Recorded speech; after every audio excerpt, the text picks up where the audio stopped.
Child, there be so much going on throughout the week that I don't always necessarily have time to get to everything. And then there be topics that like I just don't give a damn about.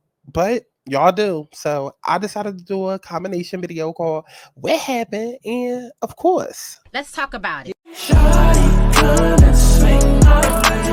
We ain't gotta waste no time now, baby. Put that in my face. How you gonna bump and grind on you? On you, on you. Want you on this, so shawty, come and swing my way.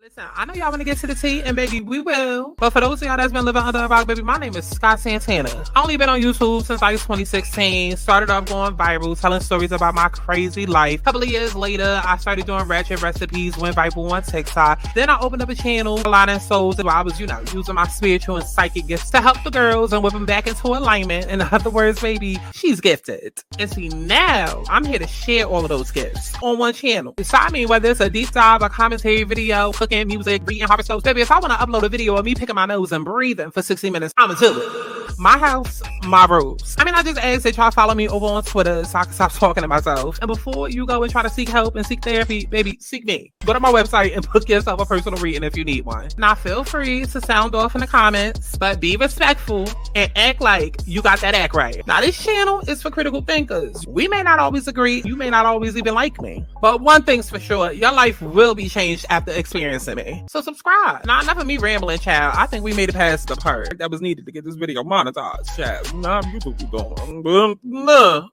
Let's get into it.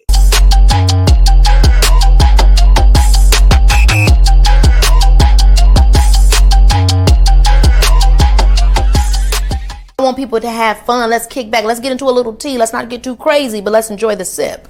But let's get to the chi-chi, the kiki, the internet bull.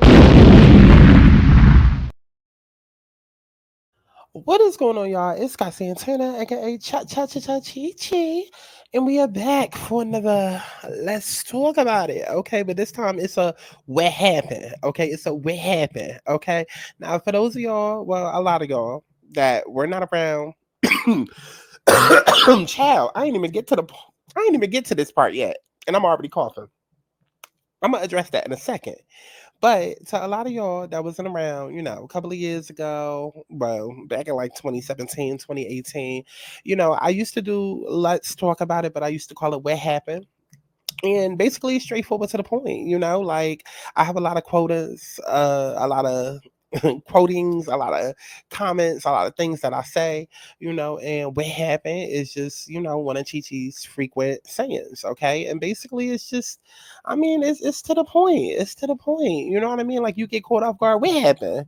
What happened? Huh? What happened? Not what happened, bitch, because there's a difference. Not what happened, because what happened implies that you care. And we usually don't. So it's what happened? Okay, what? You get caught outside and you done told your friend or your boyfriend that you was sleeping and then they catch you down to the bar. What happened? Okay, listen, you done get caught, going through the fridge, digging into somebody's leftovers and then they come seeing you with the chicken bone in your mouth. What happened? You know what I'm saying? It's like that type of vibe. Like, what happened? Because what happened? Okay. Now, I tell you all the time that I be making thumbnails and graphic arts and I do notes and all of that. I be doing my job. Okay. I mean, I get on camera and do the other 50% of the job, but I be doing the first half. Okay. And a lot of the times I'm not able to upload the videos. So it'd be topics and topics that like we don't ever get to. And, like the Capricorn rising in me, ruled by Saturn. Come on now. We be wanting to hurry up and just put the videos up and, structure. Okay. We got to be on time. We got to da. But if you've been following me for any length of time, you know that I don't work like that. And I'm just best on a free flow. That's why y'all don't hear me saying, oh, new videos every Tuesday at 8. No, girl, it's when I feel like it. That's just how I work best. Okay. So welcome if you're new, subscribe, enjoy, but that's how I work. And so I say all of that to say a lot of times I don't get to topics that maybe y'all have asked for or that I'll say that I want to get to, whatever. So I'm hoping that now that, we've kind of really established Let's Talk About It as like, like a thing here on this channel. I'm hoping that maybe we can establish what happened as kind of like a thing part two. Okay. It's kind of like a let's talk. I mean, it is let's talk about it, but it's more of like a, collective version of things that we didn't get to that I don't necessarily feel like sitting down and doing 12 dedicated videos for. You understand what I'm saying? And that's honestly how most people do it on their channels. I don't know why, because it's effing up they SEO. Okay. I do specific topics one by one for a reason. That's how my channel grows. Shout out to the people that was asking me in my comments, like, Sky, how your channel growing so quickly? Girl, it's because I split the topics up one by one. Most YouTubers, they put them all in one video and they do it weekly. I don't do that. But moving on, I just had to make this clear with this 5-minute intro. Moving on, I think that I will start doing, this little What Happened series, for things that I don't necessarily care about, or maybe I didn't get enough time to get to, that I know that y'all care about, or that y'all are asking for, and then I can just throw it all in one video, and then I don't have to worry about doing the extra workload. Okay, so just throwing it out there. What Happened is literally the same thing as a Let's Talk About It. It's just collective topics all at once. Okay. So yeah, it's a lot that we actually got to get into within this video. So without further ado, go ahead and like this video. These bitches is washed. I am the soap and these rats ain't involved. Been saying shit since I did mama's garage. They hate to see that a bitch finally on top. Stop. Keep watching my social media. Changing my Wikipedia. This trendy to the top and tedious. I will stop from video. Who got the trench? Who got the wrench? Who got the weed? And they all going up for me. I'm tryna party, let's get naughty. Twerk your body, work this party. I'm tryna party, let's get naughty. Twerk your body, work this party. Who got the trench? Who got the wrench? Who got the weed? And they all going up for me. I'm tryna party, Okay, so starting off with the life update. I guess we can start with Party. Okay, Party is now available. Y'all just heard it in like this video, and hopefully you like this video. Okay, because y'all been in the comments. Sky, where you at? Sky, where you at? Sky, where you at? Y'all wouldn't have to ask me shit if y'all followed me on Twitter, ho. That's the thing. Y'all gotta start listening when I speak. Follow me on Twitter. Twitter, Sky Santana. Follow me on Twitter. I know a lot of y'all be DMing me on Instagram or whatever. Y'all be DMing me stories and whatnot, and I appreciate it. Thank you. That's cute. But Twitter is where I live, okay? And y'all be like waiting for my opinions and me to do a video, whatever. Definitely follow me on Twitter because that's usually where I break my opinion first. You know what I mean? But yeah, follow me on Twitter. And definitely go download and stream my new song Party. It's been out a week now. It's literally available on everything now. And as usual, there's gonna be more music coming. It's my birthday coming up, May 19th. And well, technically, the day that I was born is May 19th. Okay. The day that I was originally supposed to be born was May 21st. But then I got moved up to May 19th, thankfully. And I started celebrating my birthday April 21st. All the way to June 1st, okay? If you're new here, baby, we call it the Taurus turn up. I don't know what the other zodiacs be doing, okay? But it ain't enough, okay? We do the Taurus turn up over here, okay? And that starts soon as Taurus season starts, and it goes all the way through to June 1st. And I know some of y'all might be like, oh, that's Gemini season, girl. Who cares? Who cares? Geminis could take June 1st and on. But up until that point, baby, it's Taurus season. Okay, so I'm telling y'all now. I don't know what y'all got going on over there. I don't know what bills y'all got. I don't know what is going on. Okay, your car might have 4 flats on it. Okay, you might be going to work with a boss that you hate. Okay, employees that you hate. Okay, you might have kids that eating you out of house and home. I don't give a damn about none of that. Y'all hoes got 4 weeks to start saving up. Because the cash app plate will be going around soon as the birthday season comes. Start saving up. Okay, now. I have been sick, y'all. I've been sick the last. Oh my God. Listen, there's like some type of like astrological science to it. Technically, like if your birthday is within like six, I think it's like if your birthday is like 6 months within an eclipse, you always get sick. There's like a literal astrological thing to it. But also, my body cannot handle when there are changes, right? Like I get sick every single time that the weather changes drastically. And I live in New York. So it's like over here, if you know New York weather, you know New York weather. But if you don't know New York weather, then bitch, you do not know New York weather. Like we literally go through like fall, spring, fake spring part 2, winter part 2, new spring, winter blizzard. Like, we go through like 12 different seasons, and it's not even funny. And so there will be times, like especially around right now, where it's still like 30 degrees out and you need a jacket, and then you'll get that one day where it's like 80 degrees out of nowhere. And basically twice a year, because it starts to happen, you know, from fall to winter, and then from winter to spring, I always get sick.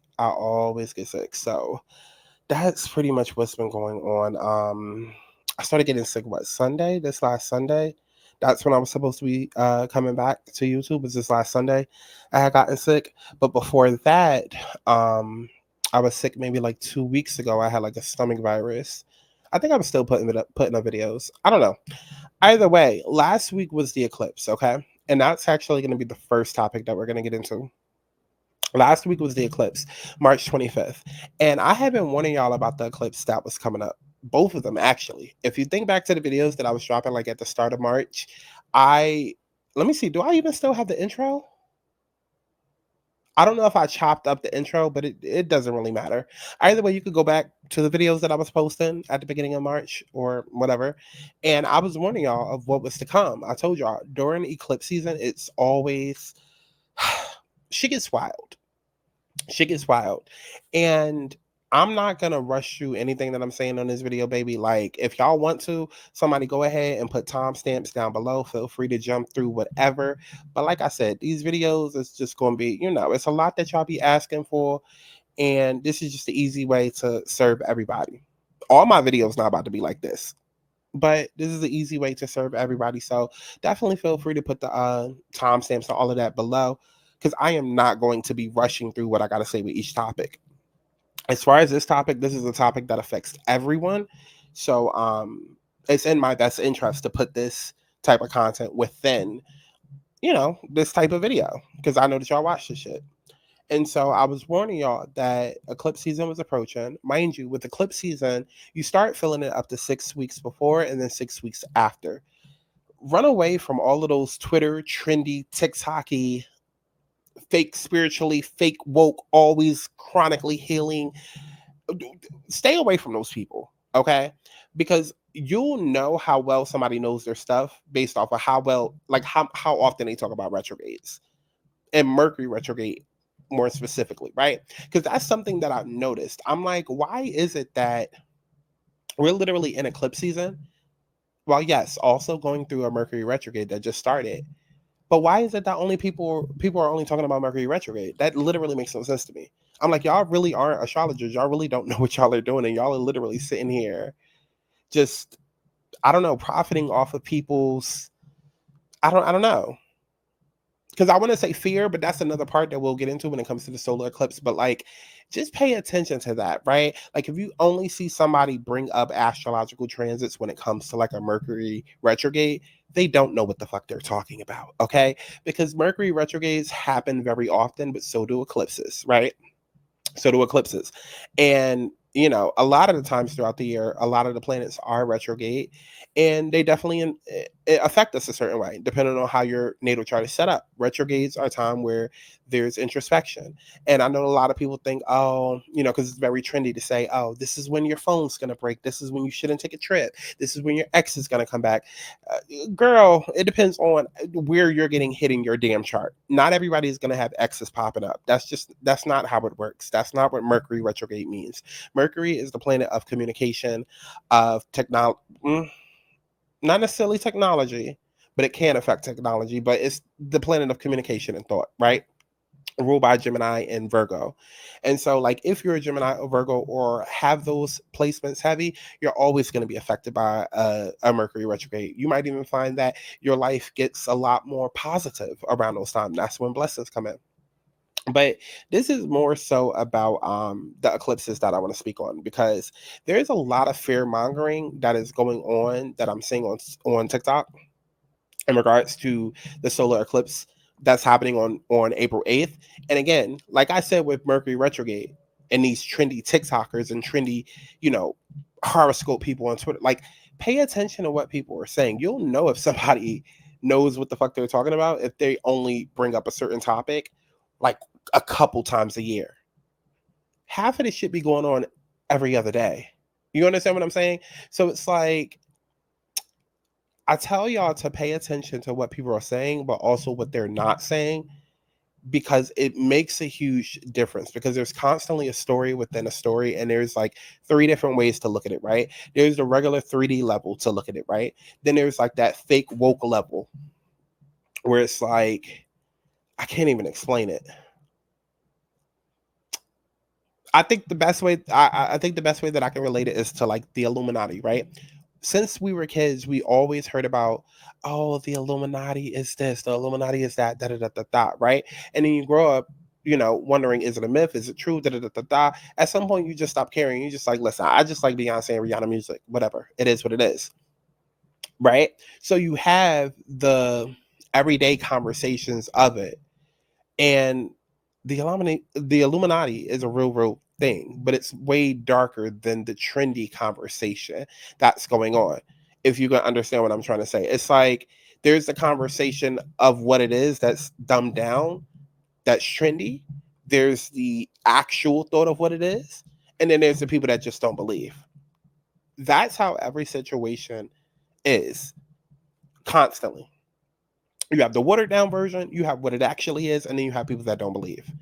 And too many times, either the people that don't believe or the people that have watered it down and use it to fearmonger win. And that's what I don't like that's happening with this solar eclipse. There's constantly dark shit happening, and I constantly speak about it within my videos. And this whole doomsday, oh, the world is over on this day, and don't listen to none of that, y'all. Protect your energy. Protect your energy. Do not listen to none of that. That's not how this shit works. And trust me, because a lot of my TikTok content is geared to, you know, spirituality and, you know, what's really behind the ice wall in Antarctica and what do they call it? Anunnaki, whatever they call it. Like I'm into a lot of that shit, but like you, and I guess maybe this is a point where intuition plays a part, and maybe my gifts play a part, because you will know the difference, like between fear mongering and it. And if you don't, that's when you spend time with your guides and your angels. Just call on them. Just literally pray to God and be like, hey, what's true? What's not? But do not allow all of this doomsday. Oh, the world is over on the 8th and God is coming back. Girl, let's be real. Let's be real. Let's be real. I know everybody's talking about new earth and shifts in our dimension and things like that. And all of that is very much true. We've shifted dimensions plenty of times. The last time that I can vividly remember us shifting dimensions was on June 17th, I believe. It was sometime around then, because I specifically remember, and it was physical evidence that we had shifted, because it was almost as though the apartment that I was living in, everything had shifted. Like the doors were broken, the way that the ground was like all of a sudden my room was like lopsided. Like I can't explain it, child, but I vividly remember. And so like shifts and all of that definitely happen. Portals definitely happen. CERN is a real thing. Like all of that definitely happens. But again, like I said, there's always the truth. Then there's people that rather believe a lie. And then there's people that have a piece of the truth, then glamorize it or try to use it to fearmonger. That's the part that I don't like. So don't buy into any of the doomsday conversations. At the end of the day, new earth, God coming back, Jesus coming back, whatever you be hearing, is really about divine consciousness and people waking up, y'all. Go and watch the show Manifest. It's literally all right there in the show Manifest. Literally go watch Manifest, especially the finale. It's all there. It's about divine consciousness. Okay, so when you hear people like, oh, God is coming back, God is not a male or a female. God is an energy source. We are all energy. Okay. We are all connected to source. Okay. It's divine consciousness. It's about people waking up. It's about people choosing and aligning themselves to a new higher dimension and a new reality. Okay. That can be a much deeper video that I know y'all are going to ask me to do. Okay. So enough with that part. As far as the astrological part, because that's really what I want to focus on. what happened for y'all around and I encourage y'all to leave multiple comments, okay? Leave multiple comments on each topic if you feel like you have to. Because I read every single comment, okay? Don't feel like you're doing too much by commenting below and, oh, is you even reading? No, I read every single thing, and then I add a heart to let you know that I read it. I read every single comment. Because y'all not about to be sitting here cursing me. Nah. Okay?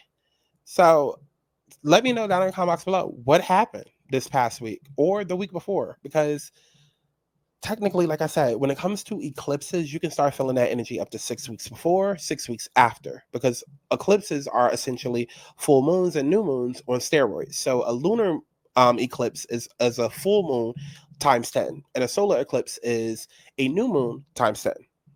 So the lunar eclipse affected everybody in different houses. Let me see if I can go back and get. Let me see.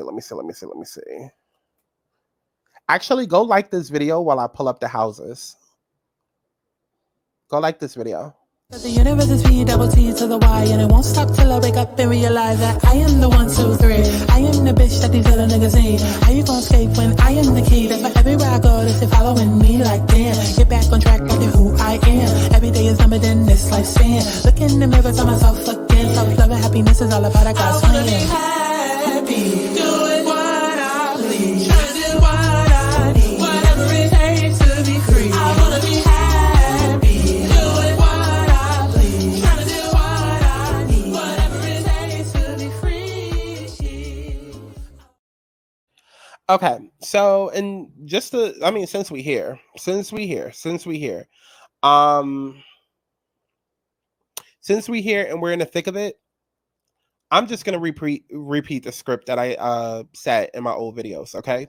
Because since we're in the thick of the eclipses, I really need y'all to get this information so y'all can think about what has happened in your life, so you'll understand what the fuck you're about to go through the next 2 years, okay? So think back to November 2021, late April to May 2022, late October to November 2022, late April to May 2023, and October 2023, give or take a few days or a few weeks, up to even a month or so before or after. What was going on in your life around that time? Do you notice a common theme? Exactly. I can tell you that I personally had moved over 8 times in the last 3 years, and I was literally forced to focus more on my home and my private life versus my public life and career, including YouTube. And y'all can literally get on my channel and see how I wasn't active, okay? And then I all of a sudden became active after a certain point. And the one common theme that set all of these events off was the eclipses, right? There's a thing called the North Node, which speaks to energy we're taking in. And then there's the South Node, which speaks to what we're letting go of. And it's all fated karmic events that are destined to happen. So every 2 years, we experience a pattern of themes and areas of our life, and it's always connected by sister signs. So from 2021 to 2023, we saw the rise of gas, food, rent, everything in relation to our quality and stability of life, because that's what Taurus represents. While the South Node was in Scorpio, we saw a lot of secrets and hidden things come to light, as well as everyone being affected on some psychological level or another after C19 happened. Okay, so once the North Node and South Node had moved into Aries and Libra, we started seeing a lot more war and a lot more breakups, because Aries and Libra energy is me versus them, I versus we. So that kind of explains why everybody and their mama was breaking up, but also why we started hearing about the different violent horrors, aka wars, going on around the world. Now, mind you, I'm reading the script right now, but we're going to get to exactly what happened during this lunar eclipse. But again, this is shit. This script that I'm reading was in every single video in the first half of the month, and we're gonna get to everything that has happened in this last week, because yeah, I really want y'all to look at your personal life and understand, oh yeah, you're gonna have recurring themes as well, and whatever you went through, the door isn't all the way closed. It's going to come back up. Okay. So back to the script. The reason why this all matters is because every year we have a set of eclipses in specific signs, usually those of which the nodes are transiting, and the first 2 are coming up March 25th and April 8th. Eclipses mark times in our life where there is a major upheaval, dramatic changes, chaos, and a lot of unexpected twists that usually start with a crisis but end up being for the best later on. You more than likely have already started feeling this energy. Now, I'm not going to keep y'all too long, because we do have... not not me reading those parts too. Fuck it. Listen. What happened? Cats out the bag. Y'all caught me. Okay, cats out the bag. I mean, listen, y'all can tell when I'm reading a script or when I'm not. Listen. You more than likely have already started feeling this energy. Now, I'm not going to keep y'all too long because we do have a video to get to, but I just want to give y'all a heads up of what you can personally expect to come because I want people to start getting serious about booking reads with me. Okay, Okay, let's keep it moving. Just keep in mind that for the next 2 years, regardless of which area of your life this is in, just like 2021 to 2023 was all about stability and quality of life, this time, it's about your independence versus relationships with others. And much like all the sudden breakups and divorce announcements, any pairings past its expiration date will terminate. And any pairings that need to begin will begin. And again, like I said, we will get to that in a second. But just to refresh your memory, okay, this is how it works. It goes by rising signs, which is another thing, okay? This is how you know people don't know what they're talking about. If you hear people doing these eclipse readings or any transit readings that come with astrology that you hear people doing and they don't mention rising signs and they just say it as though, oh, it's affecting all Aries and all. That's not how it works. That's not how it works. And they don't know what they're talking about. I'm a Taurus sun, Taurus moon, but I'm a Capricorn rising with an Aquarian chart. And for the Libra lunar eclipse, I had to look at Pisces readings because of where Libra lands in my chart. You understand what I'm saying? Like, because of where Libra landed in my chart on that specific day when the eclipse hit, it hit in the 8th house. And for an eclipse in the 8th house, that would be for a Pisces rising, which I am not. I'm a Capricorn rising, but my chart is set up as an Aquarius. Like, so it's layers to this. Hence why I tell y'all to come and book with me. But it's also good that y'all know this for you. But just be very leery of anybody that you see on Twitter or on TikTok that are like, oh, hey, all Aries, this is how you're being affected. That's not how it works. You have to go by your rising sign and more specifically where that event is happening in what house. Okay? If you don't know how to read a chart, you can always go to like astroseek.com and you can type in transits or you can type in eclipse chart and then it'll do all the math for you. Okay. So Aries and Libra risings got hit in their first house and 1st and 7th house, which was all about partnership themes, new love interests, ups and downs on one-on-one relationships, your relationship to yourself. So there could have been like, the closing out of a relationship. Right? Like maybe you ended friendships, maybe you ended a relationship, maybe you ended like a relationship with a boss, maybe you started a relationship, maybe you started new friends, maybe there was some sort of thing like, okay, well, I'm going to start putting me first. I'm going to stop, being a people pleaser. I'm going to worry about what it is that I want to do, or this friendship isn't really serving me right. Like Libra is all about partnerships and all about like the good of us, right? But like a lunar eclipse is all about like closing out of a cycle. So, when one door closes, another one opens. So whether you closed or opened a door, it had everything to do with your identity versus somebody else's and either coming together or splitting apart. Taurus and Scorpio risings, it definitely played a part with mental and physical health themes, thinking versus doing, spiritual health. With Gemini and Sag risings, it happened in the 11th house and 5th house. So that was all about like love, fun, and friendship, social themes, new kids, new friends, new community, new dreams. I'm laughing because I know a Gemini rising personally that started a new relationship. I know a Gemini rising personally. Okay. 2 days after the Libra lunar eclipse that started a relationship, and they got hit in their 5th house by the Libra lunar eclipse. Gemini rising got hit in their 5th house, started a new relationship, and for the Aries solar eclipse that's coming up, they're getting hit in their 11th house of hopes and dreams and wishes, and they kind of have like a new lease on life and like realize like they're in the wrong career and what they're like dream should actually be. So this stuff is true. Okay. Cancer and Capricorn risings. 10th house and 4th house. So this is career and home issues that come up. You might want to relocate, switch to a new job, start a new career. It might be home issues, child trauma might come up, issues with the mother could come up, motherly wounds could come up. You could have like a relative that dies or passes away, or a relative that moves in, maybe possibly a new roommate, possibly you could have a birth of a kid, or somebody could get pregnant, or your status could change. You know, you could go from being single to married, or married to divorce, or single to relationship. Okay. Leo rising and Aquarius rising got hit in the 9th and 3rd house, which was all about long distance travel, educational versus spiritual themes, social media launches. And I'll just say very quickly, like I said, I'm a Capricorn rising with an Aquarian chart. Y'all saw all month how, you know, from February to March, how like my fucking channel was getting stolen, like every freaking video. So that just goes to show you, you know, I was dealing with social media themes.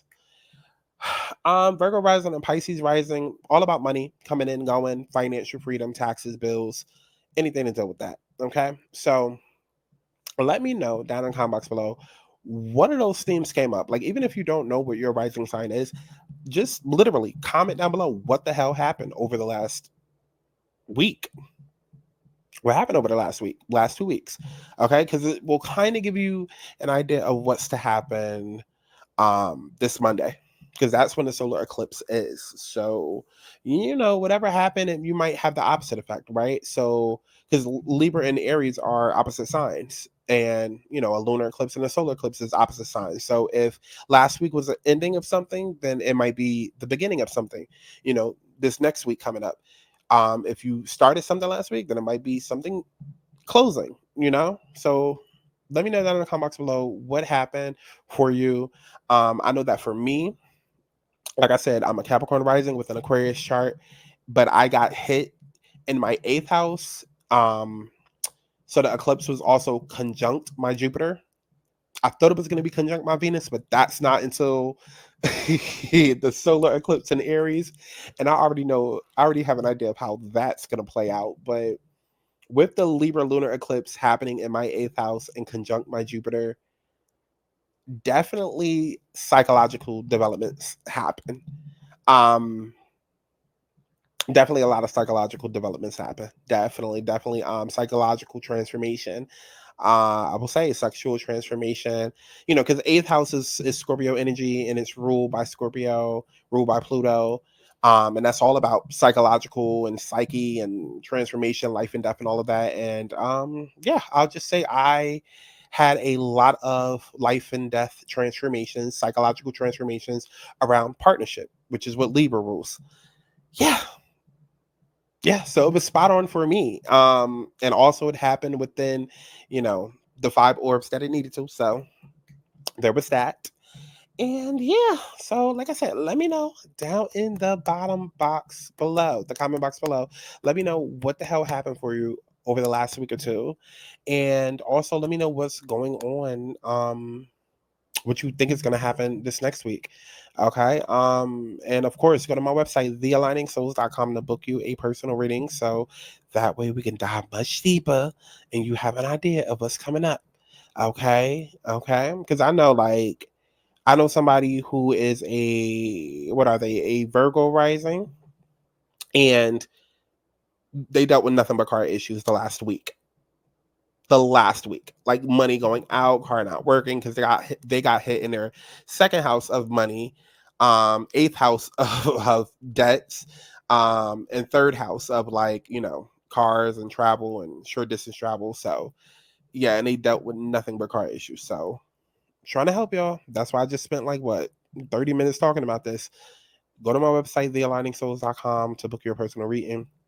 Let me know down in the comment box below how you were affected, okay? So somebody can put this timestamp down below. What are we at? 34 minutes and 8 seconds. Okay, now we can go ahead and start the video after the jump. Whatever you want, babe, whatever you need, babe, that's what I come through and spark. Gotta show me the Monday. Whatever you want, babe, whatever you need, shoot me, do me, do me, do me, do me, do me, do. I come through and spark. Gotta show me the Monday. I take Cash App, I take Venmo, I take Zelle, whatever else you're looking for. Got a deposit if you're trying to come and get to know. My time is worth money, nigga, that ain't criminal. You can talk all that up. Okay, so this video isn't even about to be, child, I forgot I'm not doing individual videos. This topic right here, this topic right here, I'm repeating myself because I'm trying to do the timestamps myself. But this topic right here, we're not even going to spend too much time on, honestly, because I don't want to spend too much time on sad shit. I don't. So what we about to do, actually, let me go ahead and bring up, because I was trying to look for the original video, but I did see that there was supposedly some new videos from today or something like that. So let's go ahead and bring that up.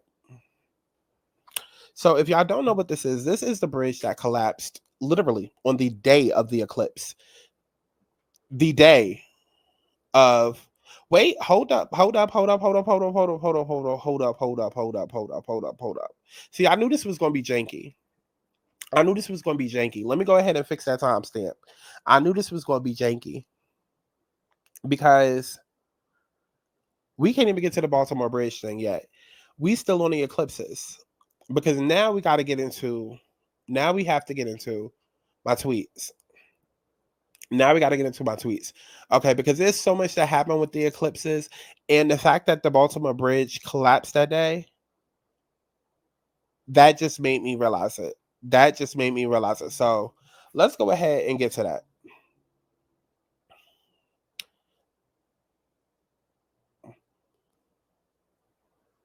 Okay, so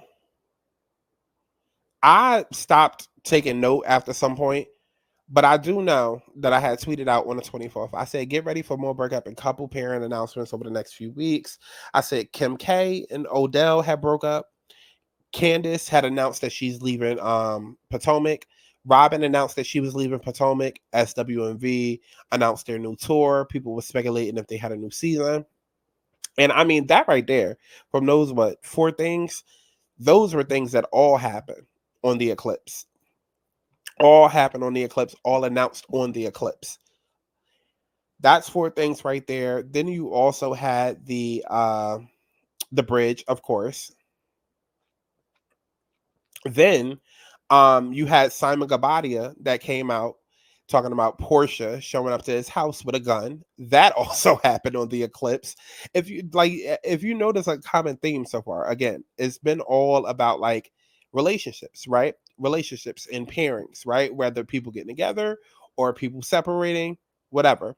Kim K and Odell separated. Candace separated. Robin separated. SWMV came back together, but it was shocking, just like in Eclipses. It's shocking. It was shocking because we all love season 1 of their show, but they swore up and down that they would never ever work together again. So that was shocking for a lot of people. And then of course this whole, issue with Simon and Portia bringing a gunman, again, shocking. Let's see. Was there anything else? Then also, Krispy Kreme and McDonald's announced a partnership. Again, shocking, because burgers and donuts. Yeah. Let's see. I also tweeted, now the gag will be exactly how that shipwreck from the lunar eclipse ties into whatever happens around April 8th. So there's going to be more information coming out dealing with that bridge. This isn't the last time that we've heard of it.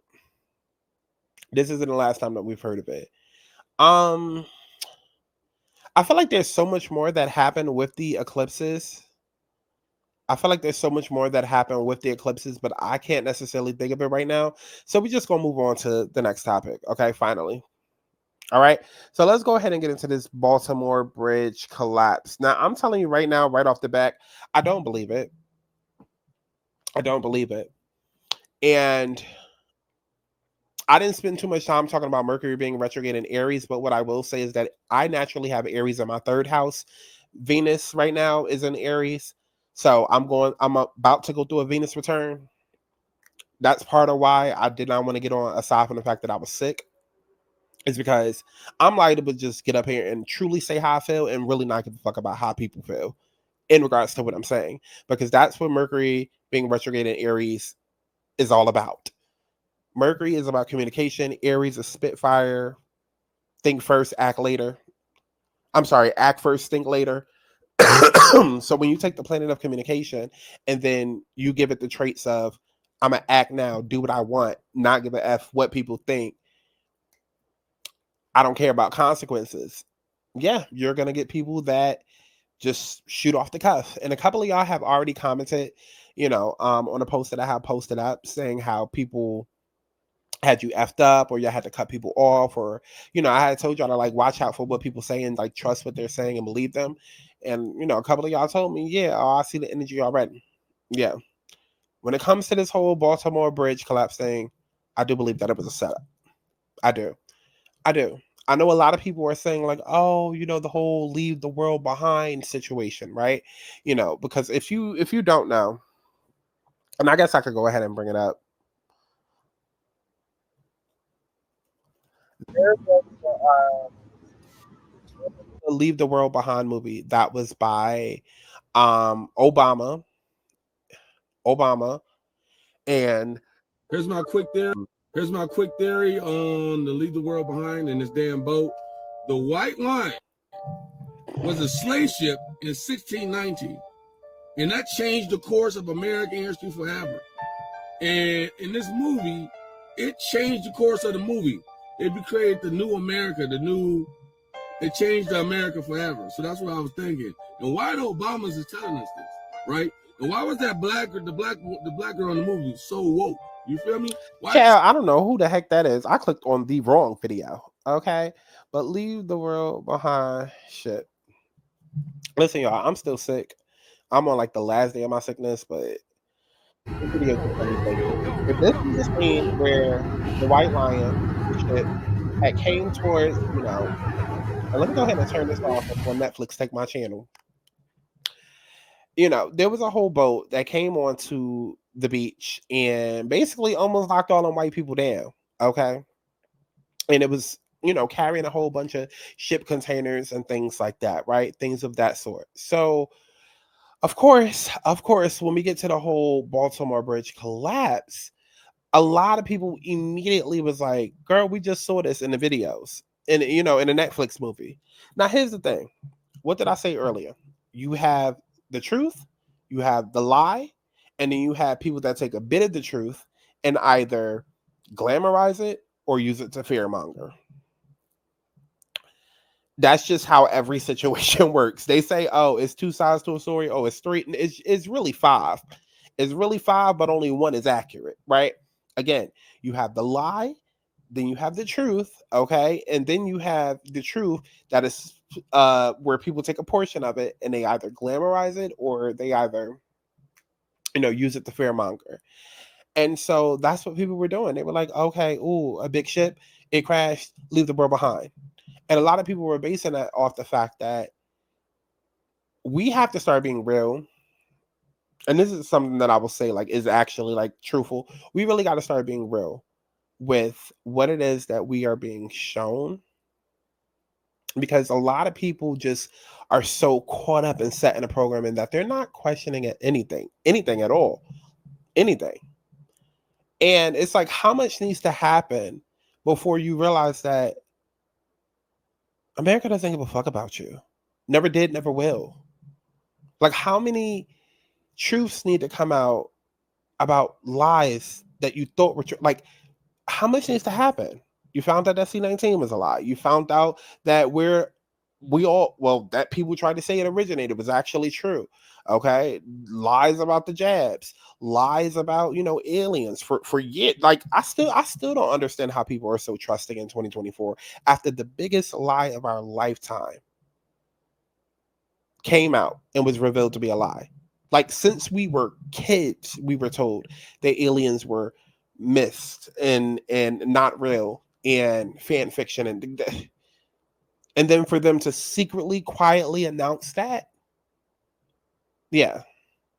So when I say like there's the lie, then there's the truth, and then there's the truth, part of the truth that people take and either glamorize or fearmonger it, that's what people are doing. They're taking that logic of the truth always being right in front of our face, but us being told it's a lie. They're taking that and they're using that to build their narratives. Now, when it comes to the bridge story, when I saw the video, intuitively, I felt like this isn't right. something is off. Something is off. When I saw the video, I was like, something is off. And every single time that something happens, it doesn't matter what it is. Again, you're going to have those people that just completely don't believe anything. The people that, child, I forgot where I was at because I had to pause it. But what I will say is that whatever they're saying out there, I don't believe. You can't trust the media. You can't. You can't trust black media, and you damn sure can't trust the regular media. You can't. And nowadays, I mean, well, since the beginning of time, you know, people have been labeled conspiracy theorists and but how many more conspiracies that turn out to be true need to happen before people realize that a lot of what's out there isn't conspiracies? A lot of it is just dark mess happening that people don't want to wake up and realize. Okay, so when it came to the whole bridge collapse, immediately I knew in my soul, I was like, this was planned. This was planned. I'm very aware of what the stories are out there. I'm very aware that people lost their lives and things like that. But like I said, I can't, if I spend so much time trying to tailor my words to being empathetic to any and everybody, videos won't get done. Yes, people died. People died with COVID. That don't mean that it wasn't planned. That don't mean that people didn't know about it beforehand and then purposely let it get out of hand for a reason. Like I used to say, especially as a child, we live in a world where we preach about no child left behind, but then as soon as that child becomes 18, you send them off to war to go to another country and get killed. Make that make sense. Make that make sense. So when it comes to, because if I'm going to be talking about, you know, events like this, because there was people that wanted me to talk about this, as well as like other things that I know people are going to want me to talk about, miss me with the sad part. Because that is how people get caught up so many times, because they get emotionally invested into stories and it allows people to get away with murder. Literally. Get more caught up in the fact that people lost their lives than the fact that it was planned, the fact that certain things could have happened or been in place. Now, personally, I would not be surprised if this was not a warning shot. This is the video right here, and I want y'all to take a look. This is a time-lapse video. To me, it looks planned. Of course, everybody and their mom are going to come out with a justifiable excuse. Like, and it's all, like, every single thing that happens, there's always somebody that tries to come out with a justifiable reason. Oh, I'm a tech engineer, and so, yes, the license, girl, shut the fuck up. Shut up. I need people to turn their brains on. 9 times out of 10, if somebody planning on doing some dark demonic shit, that means that they already done thought it out. Rarely is it ever just impulsive. It's premeditated for a reason because it's pre-planned. So of course, you know, there's already the excuses that's going to come with it, you know, that make it look, you know, justifiable, like logical rather, right? And then of course there's going to be the people that, you know, feel a certain way because they're emotionally invested. At the end of the day, I believe that this was a warning shot, possibly sent by China. I'm going to just say allegedly. These are just my thoughts. This is not facts, but these are my thoughts, because at some point we are going to WAR. Whether y'all want to believe that or not.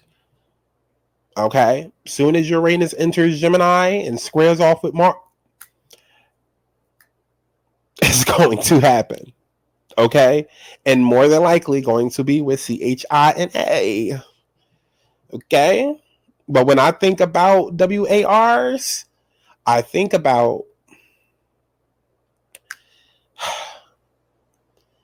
getting into an entry point, right? Like, even if we was to relate this back to movies, it's like, okay, getting in an entry point, you know, while the defenses are weak, and I don't even know how to talk about all of it, because I don't want to just mess up this entire video based off of all of this. So let's just hurry up and get off of this. I don't believe it. I do feel like there's more to come with this story. We're going to realize more that's coming. We're going to realize how they're covering up mess. And I do think it will be tied to some events that will happen in 2025 and 2026. Some very explosive events. And I'm going to leave it at that, and we're going to move on, because I'm not about to sit here be doing 3 hours of work and it all get demonetized because of that topic. Let's go ahead. Let's move on. Shall we? Now, what else do I want to talk about? I think that was the end of the sad stuff. Well, no, because there is more sad stuff coming up. But child, I guess we could go ahead and jump into the music. So, Tyla released her album, right? Tyla released her debut album, and honestly, I was not checking for it. I was amongst the people that heard her talk about going on tour and was like, girl, you going on tour to do what? Okay, going on tour to do what? Like, girl, all we know you for is Water. Okay, and then mind you, when she had dropped Water, she dropped that in like August or something like that. And then maybe like a couple of weeks ago, they started trying to promote Truth or Dare. Sometime in February, actually. And we was listening to the beat because we couldn't really hear the song. Y'all know how these, artists be trying to be all cryptic and whatnot. She was promoting Truth or Dare, and everybody in their mama was like, oh, this sounds exactly like Water. Like, girl, like, I hope you're not about to drop an album and then go on tour thinking you about to give us 20 Waters and we about to be okay. So, like, immediately everybody lost interest in her and was like, no, not checking for the album. No, not checking for the tour. And so Tyla had to come out and do what the artists do. They always do it. Oh, I got COVID. Oh, I done broke a leg. Oh, I got bronchitis. Oh my God, I owe my baby daddy child support. Oh my God, I just had to bury my mother. Oh my God, I got a turkey bone in my throat. Like, they come up with the most random of excuses just to say, listen, the ticket's not selling. Okay, and J-Lo not a part of this video, but apparently her ticket's not selling, and I don't like the way that y'all been trying to drag her on TikTok. So that's actually probably going to be its own video, because I have some things to say about that. Because I'm getting real tired of y'all bigoted bitches out there. Okay, especially once I get to the whole Real Housewives of Potomac, and y'all colorists showing y'all slits. Okay, showing y'all slips. Girl, I'm getting tired of y'all bigoted bitches. But anyways, when it comes to Tyla, like I said, I checked out. A lot of y'all had checked out. It was like, okay, girl, anyways. Because, a lot of people in their mama was trying to say, oh, she about to be the new Rihanna, da-da-da-da-da. And I think we all kind of need to go back to the beginning and realize that Rihanna didn't become Rihanna. And so, honestly, Chris Brown went upside her head. And I'm saying it like that and making light of it like that because, girl, she went back to him.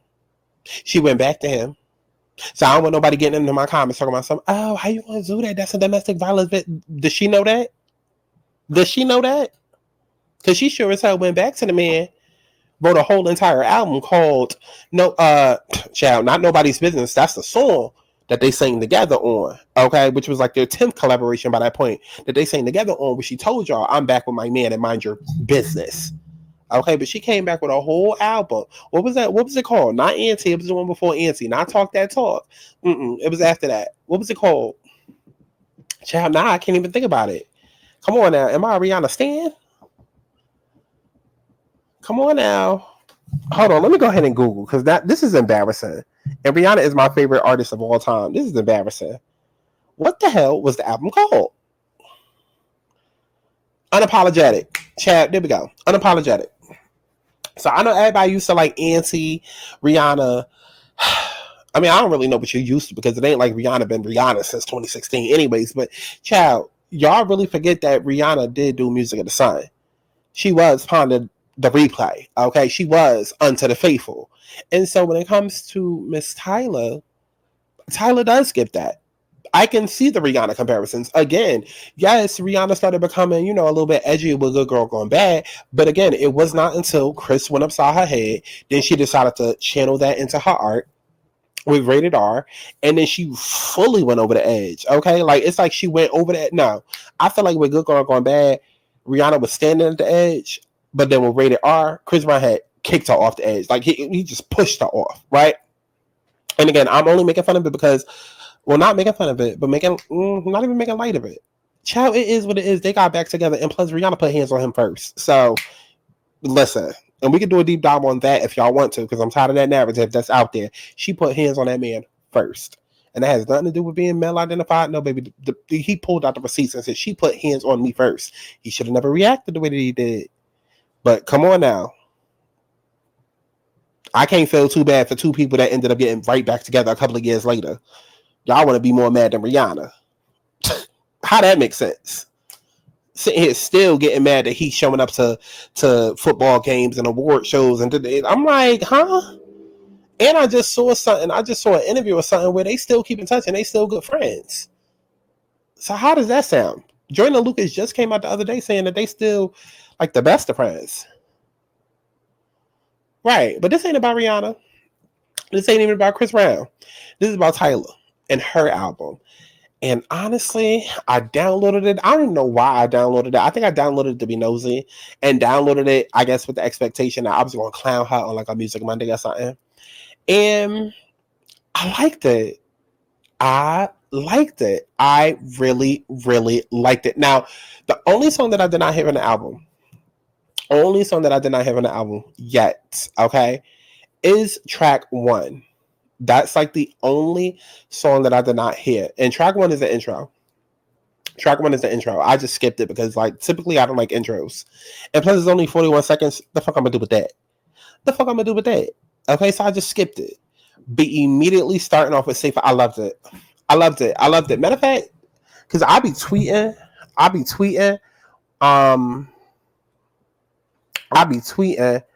when I write, like when I be listening to these albums, I be tweeting. So let me see if I can go back and find my tweets that I was tweeting about Tyla's album. Come on, Tyla. Come on. Can I find it? Because the way that I've been playing this album. Okay, so I said, Tyla is opening this album with a banger. I can already tell this about to be played all summer by me on the beach. Okay, and I was talking about Safer. But I was also talking about the album, but I was talking about Safer, because Safer was that was the song number 1 to me, right? So I kept going, and I said, this Tyla album is very Afrobeats. I'm going to need her to change that genre on Apple Music, because it's not pop.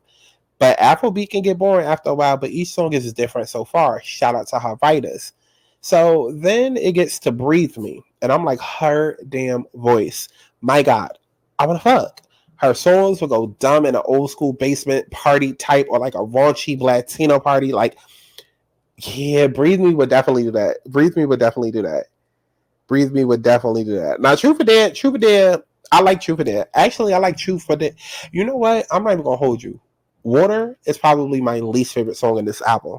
That's the gag. That is the gag. Water is probably my least favorite song in this album because Truth or Dare, yeah. Truth or Dare is that girl. I'm so mad that, look, somebody tells Tyla to bring the concert back. Tell her we was just kidding. She didn't have to go and cancel it. Like, girl, we was just kidding. We need to hear the album first, girl. Tell her to bring the concert back. I will buy floor seats. I will be right in the front row. Girl, I will do her hair and her makeup for free. Okay? Like, I just want to be there and experience this album live and in person. Tell her we was just kidding. She did not have to go and cancel it. We just needed to hit, like, how? Actually, that's her motherfucking fault. Because, Tyla, let me put this bitch back up on the screen. Okay? All the Rihanna comparisons probably done went to the bitch head. Excuse me. Who the fuck announces a tour before even dropping an album? Make it make sense. Because it don't. How you announce a tour before you drop your album? And we ain't even hear anything else you could do aside from Water. Now, granted, yeah, she had a few little house type songs out there, but didn't nobody know her before Water, so wasn't nobody checking for her before Water. Okay, and we was on Tyla enough stand to go back and hear what was before Water. Okay, and even though I love the album, I'm still kind of skeptical to go back and see what she had before Water, because what if it's not as good as what she had after Water? That's my thing. That's my thing. So I don't know. This is her fault because her team, whoever over there, why would you announce a concert before your album even dropped? Why? Who does that? Who does that? So that's on them, okay? Because I listen right now. I will play top dollar to go hit his album in concert. I would. What? Okay, Safer, Truth or Dare. Okay, Breathe Me was real cute. Let's keep going. What else did I tweet?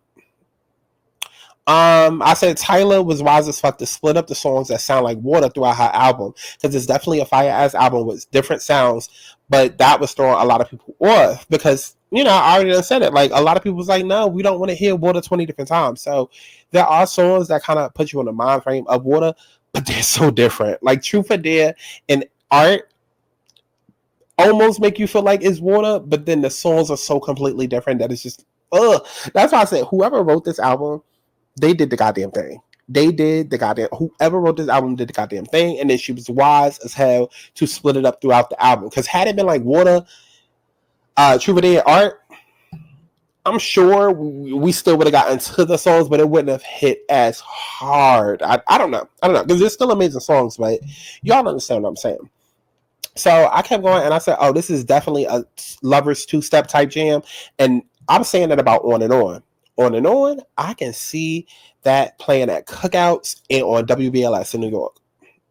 I most definitely can. And then On My Body. Baby, when I tell you On My Body,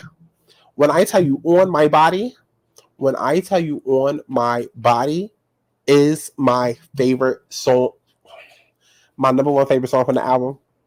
That's all I play. And I say, here I am jamming to the song, hearing Spanish, like, yes, come on, bilingual queen, and loving it. While I look up and it's featuring Becky G. I must have listened to it 5 times before I realized, oh shit, Becky G singing in the shower. Her girl, she on the song too. Okay, I said, I know that's right. Okay, when the Mew Mew Pew Pews link up. Come on now. I said, I've been bamboozled, because why the fuck they sound the same? This song is 1,000 out of 10. Fire. Absolutely. It's my number one. Okay? Now, for whatever reason, I stopped tweeting after that point. But yeah, I can just give you my opinion. So, On and On, amazing. Jump was cute. ART, oh my God.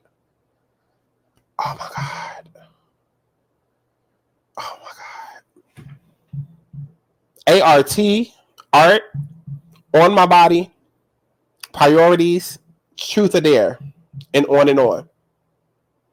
They're taking it. Truth or Dare, On, Art, and On My Body, and Priorities, taking it. So is Breathe Me. So is Safer. But Truth or Dare, On, Art, On My Body, and Priorities, taking it. And I love to see that she's on every song writing. I love it. So I'm sorry. Album for me, 10 out of 10. Y'all gotta go listen to it. If you haven't, okay? Now, the album that I'm sure that y'all don't need no announcement about, COWBOY Carter.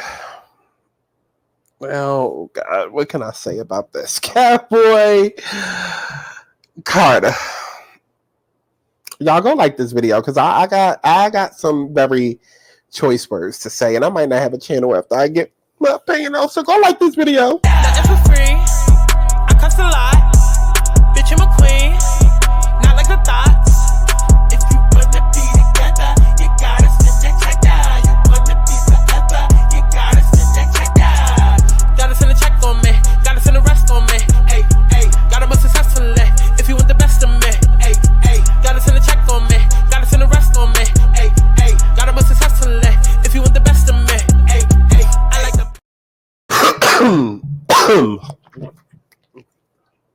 Oh, child. I told y'all, I'm on like the last day of being sick. You know when the phlegm just be coming up all about you? I'm like 98% better. 98% better.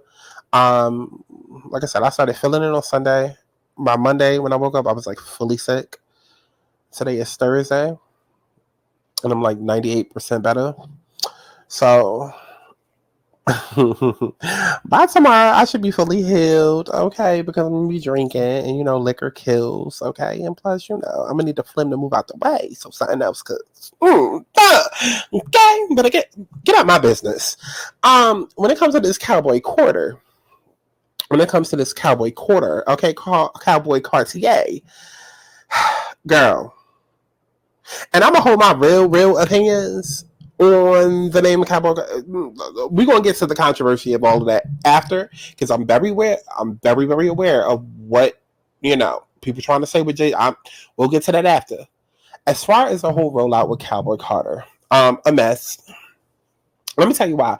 Because Rihanna is my number one favorite artist of all time, but Beyonce is like 1.5. You understand what I'm saying? Like, I'm a stan of Nicki, I'm a stan of Cardi's, I'm a stan of Beyonce's, I'm a stan of Rihanna's, but Rihanna's number one. Beyonce's like 1.5. Just like Nicki is like number one rapper, but Cardi's like 1.5. You understand what I'm saying? It's like that. And yes, I'm aware, Beyonce is the overall best art. Like, Beyonce is the greatest artist of all time. It just is what it is. I know a lot of people like to be like, oh, Whitney Houston had the best voice. Okay.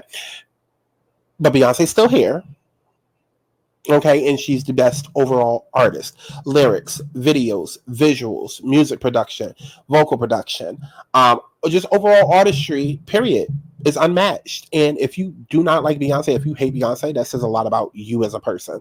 It just does, babe. It just does. You're not a girl's girl, and you probably have like something haterish about you. You can't stand to see a bitch shining, or you especially can't stand to see a bitch that's getting so much praise for shining. It really does say a lot about you if you don't at least respect her work ethic. Now, you cannot like the songs. You cannot like her music. That's totally fine. Music is subjective. But to not like her as a person, that's what's problematic. And I'm going to say this now before I forget it. So in the words of Dr. Heavenly, I'm going to say it and I'm going to take it back. But remember how I kept saying earlier, like, there's multiple sides. You got the truth, then you got the lie, then you got people that take part of the truth, and either glamorize it or use it to fearmonger. Beyonce is one of them people that people take part of the truth and use it to fearmonger. And I don't like that. There is astrological reasoning behind her success. There just is. And I'm briefly going to touch on that when I get to the other half of this topic, because that's going to play a huge part into the controversy surrounding her that will be coming up inevitably for her and Jay-Z. But as far as her success, it was always going to happen. It was always going to happen. Whether she was in Destiny's Child or not, she was always going to have this massive level of success. It just is what it is. And if y'all want me to do a Beyonce natal chart reading, let me know down in the comments below, and I most definitely will. Actually, I can also group her together with other polarizing people that have massive success, like Nicki, like Kim Kardashian, because it's literally in their natal charts as to why they are as famous as they are. So I know a lot of people, like, even when it comes to Kim K, like to be like, oh, it's because she laid on her back and with Rage It. Girl, somebody could have discovered Kim K at the Waffle House flipping French toast. She was always going to be that level of famous, and so was Beyonce. Get over it. Again, if you don't like Beyonce, it's something personal going on. You can not like her music, but to knock the work ethic is crazy. Now, when it comes to Cowboy Quarter, okay? When it comes to Cowboy Quarter, this whole rollout to me has been a mess. And I say that as somebody who, first of all, we got to take it back to Renaissance, okay? We got to take it back to Renaissance, okay? This is what I want to see. We got to take it back to that. Because the way that album had me in a motherfucking chokehold. Oh my God. The way that album had me in a motherfucking chokehold. Listen. Because I need the girls to get it. Let's go back to Twitter. Let's go ahead and go back to Twitter. Okay. Let's go ahead and take it back to Twitter. Like I said, this video going to be very unorganized and all over the place. Y'all will be fine.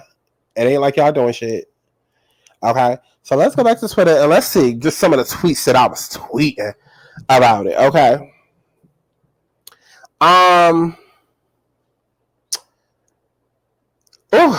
I really need to do a cover of Taurus Groove because I promise ain't nobody touching me. Because I'm telling y'all, the way that I can hit every last note in Virgo's Groove, aka Taurus Groove. Let me remind y'all, my birthday does start April 21st through June 1st. Get y'all coins ready, okay? But the way that I can hit every note of Taurus Groove, bitch, stop playing with me. Stop playing with me. Stop playing with me, okay? And August 11th, 2022, I said, I don't care, Khalees, because I'm still going to sing the sample. Because that fa la la la la la la la la is how I was introduced to energy. Okay, because y'all know Khalees had tried to come out and go against, Beyonce, okay, Bianca. If you ask Azalea Banks, she tried to go against Bianca and say, listen, y'all done use my voice off a milkshake without letting me know. And I mean, I ain't really too much have a dog in that fight because thank God I'm not famous enough because y'all already know I got a hit song that's called Milkshake. And that, technically it's an interpolation or whatever the hell you call it of Khalees. So I didn't really have a dog in that fight. But I mean, just as a fan of Beyonce, just as somebody of the Beehive, I was like, Khalees, shut the fuck up. Shut the fuck up. Okay?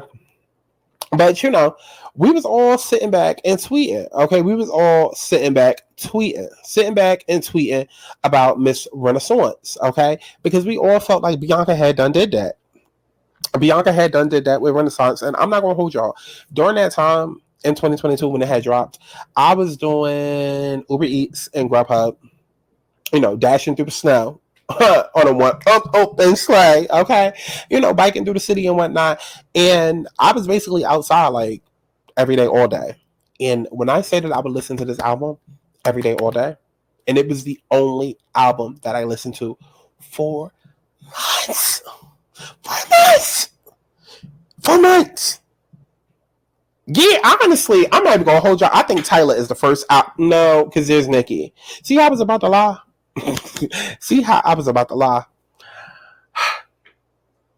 But before Tyla, I think Nicki is the first album that I listened to fully through since Renaissance. I'm not even gonna hold you. That's how good it was. That is how good it was. Okay, from front to back to front, baby. Remixes include. Baby, at least 3 times a night. At least. Like, if I would have thought about it before, I would be showing y'all my Spotify rap play. Like, girl. If Renaissance did 1 million streams, baby, at least 500,000 of them came from me. I know that for a fact. Because that album just gave me life. It gave me life. And I'm going to tell you why it gave me life. Because y'all know I'm very intuitive, very psychic, very all of that. Okay? And so I have been having downloads from Spirit since I awakened in 2019. But, throughout the pandemic and then as things started lifting and da-da-da-da-da. And it was very much given alignment with what Beyonce said about Renaissance, how we were all in a dark, heavy time, and it was time to make things lighter, and the music should be lighter, and just trying to uplift people's spirits and da-da-da-da. Like everything that Beyonce had said about Renaissance is exactly the same downloads that I got from Spirit, from the universe, months before. At least a year before Renaissance had dropped. So I already knew going into it when I heard the album that I would love it, because I was like, okay, wow, Beyonce was there when Spirit sent them downloads out. Like she gets it. Okay, she's trying to got it. Okay, got it. And then when I found out, okay, it's gonna be house, it's gonna be dance, it's gonna be all of that I love. Like I was ready for it. I was ready for it. Okay, because listen, LGBT, we live a completely different lifestyle. Live a completely different lifestyle than y'all born heteros. Y'all born as heteros, you will get clowned for still being in the club at like 39, 42. LGBT, we don't give a fuck. We do not care. Okay? Because when you already spend so much time fighting for your freedom and fighting to be liberated, fighting to be heard, you see the club as a place to go and just feel free. You know what I'm saying? So it's like a rite of passage. Whereas if you hetero, it's like, oh, you the old hoe in the club. You the girl that won't hang her heels up. You the old head nigga in the club. Like, you understand what I'm saying? Like, it's not really a good look. Also, in a lot of gay clubs, they play dance, EDM. Just a lot of what you heard on Renaissance. So I already knew that it was going to be a favorite of mine. It was, like I said, I played it all the time. We all know what happened with the Renaissance World Tour. Like, it was just different, and the music hit different because I do feel like it was an album that was curated not only by B, but by spirit, by source. I feel like it was directly curated by the universe, by spirit, by source, by higher energies. I do. I really, really do, because the frequency needed to change. It drastically needed to change. And because of who Beyonce is and her power, she was one of the only people capable of doing it. Drake tried to do it. It didn't really work. But with Beyonce, it worked. It worked. And so we saw a lot, okay? It was the first time that it was an album with no visuals. We're used to getting a surprise album and then, music videos that come along with da-da-da. We knew that it was going to be a 3-part album. I was going around telling everybody, okay, yeah, Act 1 going to be dance, Act 2 going to be country, Act 3 going to be rock and roll, okay? And there's a lot of Beyonce predictions that I had that has come true, but this video wasn't about that. We can say that for later. But the album was liberating. It did a lot of numbers, and like I said, everybody and their mama was playing it. It was like the only album ever that you could go to a club and like literally just let it play from top to bottom. Like, DJs was making so much money doing half the work, literally, just because if you play Energy, we're gonna want to hear it back from I'm That Girl. Like, you can't play Cozy without playing I'm That Girl, and then of course we're gonna want to hear America's Got a Problem. I mean, America Has a Problem, but not before we hear the 6 songs before that. So you got to just play the whole thing straight through. And then by the time we get to the ending with Summer Renaissance, we're going to be like, okay, now run that shit back. Like, it was crazy in the clubs. And to this day, it still be playing. Never seen an album do that before.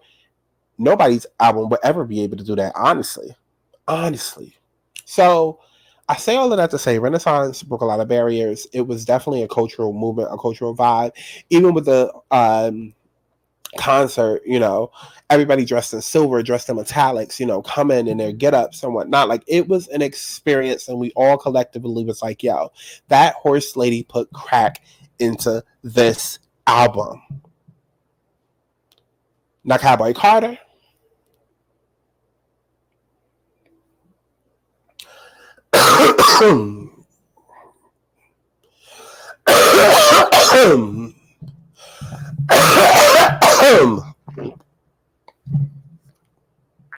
you see how I'm coughing? I must be allergic, baby, because this ain't the same crack. This ain't the same crack. This ain't the same cocaine. Something in that formula done changed. It's given 2011 Four Locals versus 2024. Like, something's different. Something's different. Oh, this is the part where I'm about to get canceled. Go like the video. Go like the video. Go. Who the fuck won't rule with the queen? Who the fuck dancing these hoes? Take a pee. Tell you every time I slide on the beat. None of these bitches is touching you. You gon' fine. She's a dime to these hoes. It's a dime. She got shine. She got rhyme. She got moolah on her mind. She's a fine. She's a fine. She that bitch in a prime. Wanna grind. Wanna time. Take a number. Get it done. Ho. Walk it out. Hey, bitch better walk it out. Walk it out. Walk it out. Hey, bitch better walk it out. She's a fine. She's a fine. She that bitch in a prime. Wanna grind. Wanna time. Take a number. Get it done. Ho. I don't know, y'all. I don't know. Ooh, I don't know. Listen. The Renaissance film had dropped in December. I remember I personally went to go see it. And after the film was done, we got My House. And My House was supposed to be, the closing off indent to Renaissance. And then after that, we was all kind of waiting, like, okay, where is the movie? Like, where's the visuals? But where is, like, the movie that dropped in theaters? We were thinking, we were going to have it by February, right? Also, at the same time, there was talks about Beyonce doing, like, some sort of Vegas Sphere residency and whatnot. And then when the Vegas Sphere residency, I came and shut that down. We was like, okay, now what's really going on? So the Grammys happened. Y'all already know Jay-Z had got up on stage and basically showed his ass in honor of his wife. I don't think I ever did a video on that, but I had things to say. And I already knew that I got up on stage and said what he said simply because of Beyonce. I already knew that, and I had that feeling, and I tweeted about it. That's why I tell y'all have to follow me on Twitter, because even if I don't do videos, I always tweet out my thoughts, especially my predictions that always come true. And that was one that came true. Everybody was like, "Oh, why would he do that?" I was like, "Beyonce's in on it. She understood. Like, come on now." And then it was revealed Cowboy Carter was going to be next. We realized at the Grammys, okay, that's why she was wearing the hat. I called that shit out. Again, follow me on Twitter. You've been up. So that honestly was the entire rollout. Okay. We had the Super Bowl where she went. She showed up with this hair, looking absolutely amazing, absolutely flawless. Mind you, it's the same hair that y'all sat and said that she looked like a white woman at the Renaissance premieres. Oh, okay. I mean, it's toned a little bit differently in the roots, but y'all definitely said that she was a white woman. I remember that because I did videos on it. Right. And so we did the whole Super Bowl thing, and they did the announcement that she broke the internet, and she ended up dropping her 2 songs, Texas Hold'em and 16 Carriages. They came out. People felt how they felt about them. And me personally, knowing that this was a country direction, okay, again, I had already felt like it was going to be a country direction that she was going into. Since the beginning, I literally said, and I guess now we could go into my tweets. Yeah, actually, let's do that. Let's go into my tweets. Because I had felt since the beginning,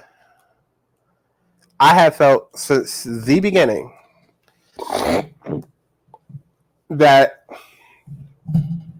Act 2 was going to be a country Bama type of album. And Beyonce definitely proved that. Let's see.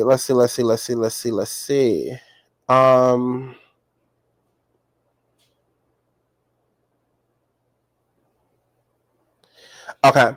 So August 12th, 2022, I said I hope Act 2 and 3 is rock and country. Okay. I really meant to say Act 2 is country and Act 3 is rock, but I wasn't being specific, okay? And I said R&B is done. We've been there, done that. Go stream Dangerously in Love. We got bigger fish to fry. Okay? This is a new prediction that I have. And I don't know if it's really a prediction, but I think this is what I would do if I was Beyonce. The way that she ended Act 1 with My House and in this house music, it would be so cute if Beyonce ended Act 2 with My Country. I want to call it a prediction, but I don't know if it's a prediction or just something that I really want to happen.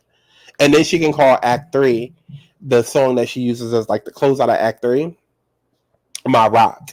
And then it's like an ode to Jay-Z because, ROC, and then the Rock album.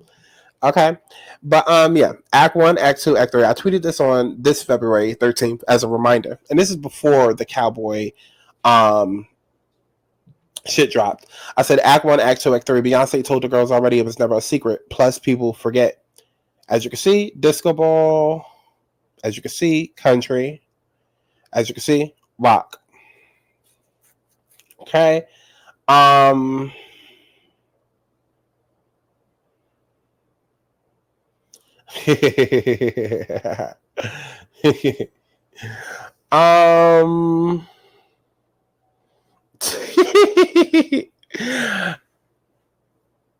Okay, so I'm not sitting here tweeting forever.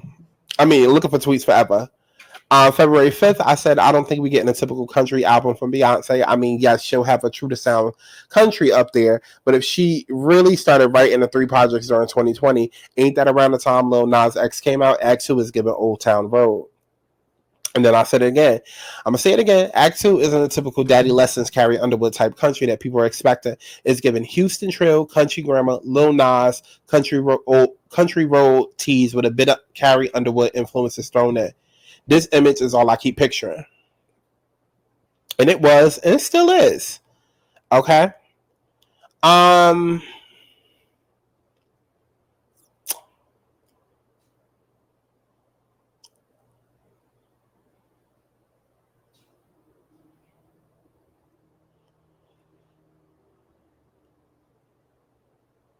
Okay.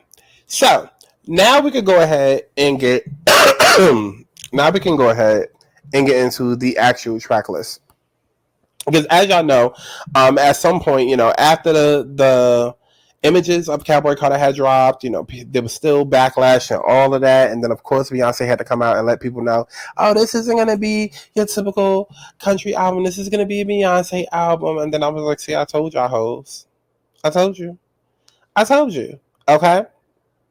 So she had tweeted that. And then, of course, once we actually heard the album, it felt like a Beyonce album, and all the cowboy, country Bama trill that I thought would be up there was up there, especially once we got the spaghetti. So we're just going to do like a quick track by track, like we did with Tyla, and I'm gonna get my thoughts, because while I feel like this is a great album overall, but I do feel like one, it's a bit excessive. 27 songs is a lot. I understand that we got interludes and that's cute, but a couple of these songs could have been. There we go again. That special grade of crack that's in this album, child. A couple of these songs could have been kept. That's just my opinion. Because I loved Renaissance. I love Renaissance 10 out of 10. And the thing that we're not going to do with Cowboy Carter is make it seem like, if you don't like Cowboy Carter, you just, your mind just isn't as the girl. I'm the same bitch that studied opera and classical. I'm classically trained. So, like I was saying, like, I am classically trained, okay? Grew up singing opera. So, this is one of those takes where it's like, oh, if you don't like the album, you just don't understand other different. No. And I'm usually the person saying that because I do believe that there's a lot of bigotry actually when it comes to people being able to do what it is that they want to do, which is part of my gripes with this album, because I definitely understand what Cowboy Carter is supposed to represent. We're not about to get into the background and why she did the album, because it's literally everywhere and it's all you hear everywhere. And I just don't want that to overshadow the music. That's my thing. I totally understand why she did the album. Totally get it. And I agree. You should be able to do whatever genre you want to without people, attaching your race to it. And I also feel like people of all colors need to be open to all music and don't just be attached to a certain style of music because of your skin color. I hate that as well. I hate closed-minded motherfuckers. Okay, whether it's a white person that don't want to be open or whether it's a black person that don't want to be open. I hate that as well. But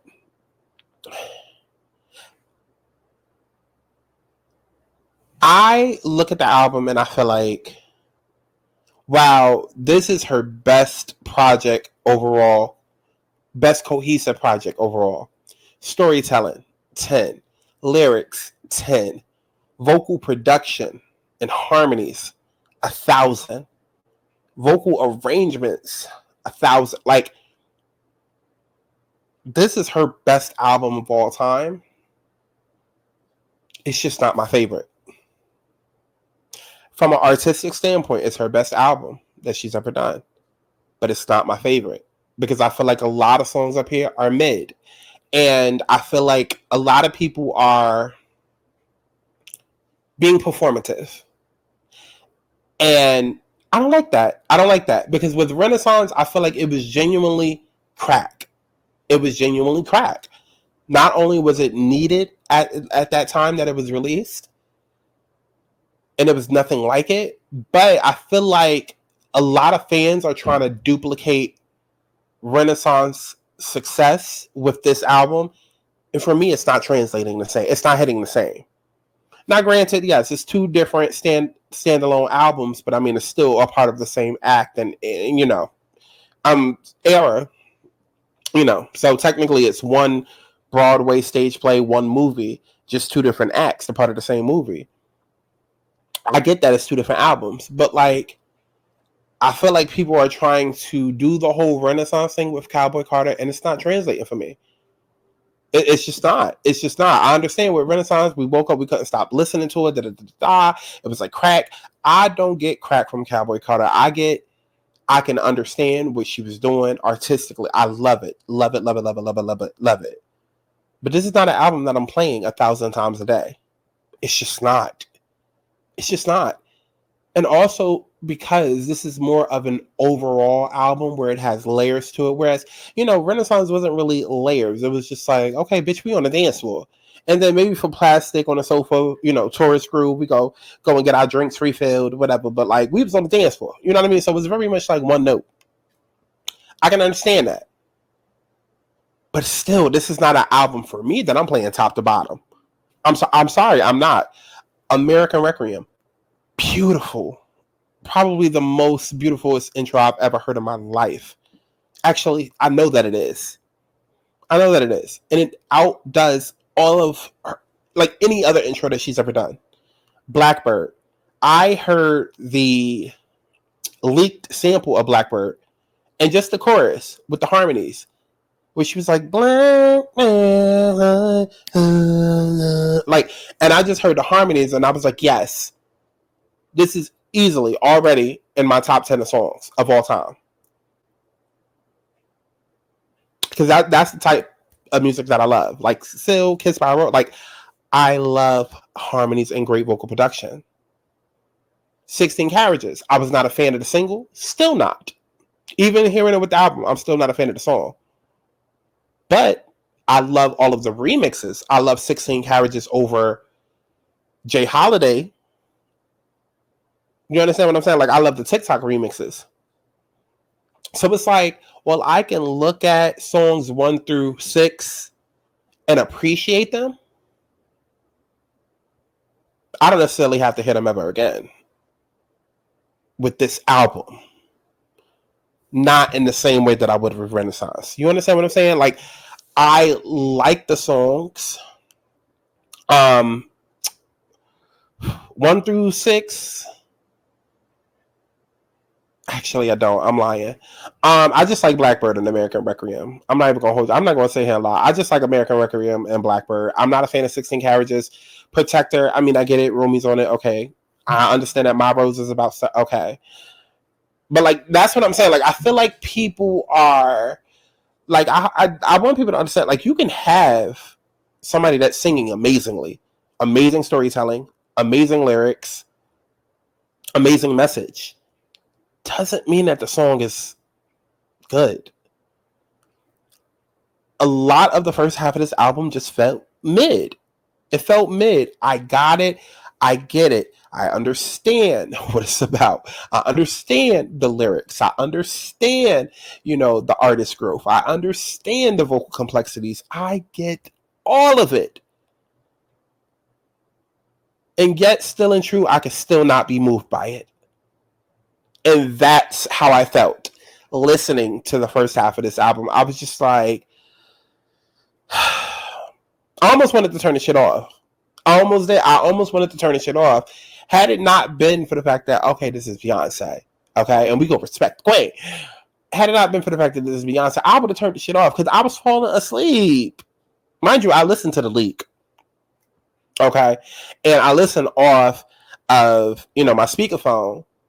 And understand, because even as an artist, I understand, like, depending on where you listen to music or how you listen to music, it definitely changes how the music hits you. So I already knew that once I heard it with headphones and stereos that it was going to hit different, but like, it wasn't grabbing me with speakerphones, and then especially once I had headphones, it made me like it a little bit more, but it still wasn't grabbing me. It wasn't grabbing me. You know what I'm saying? Like, if I listen to Renaissance fully through like 10 times a day, every single day for 2 years, which is literally what I was doing, I would probably only listen to Cowboy Carter fully through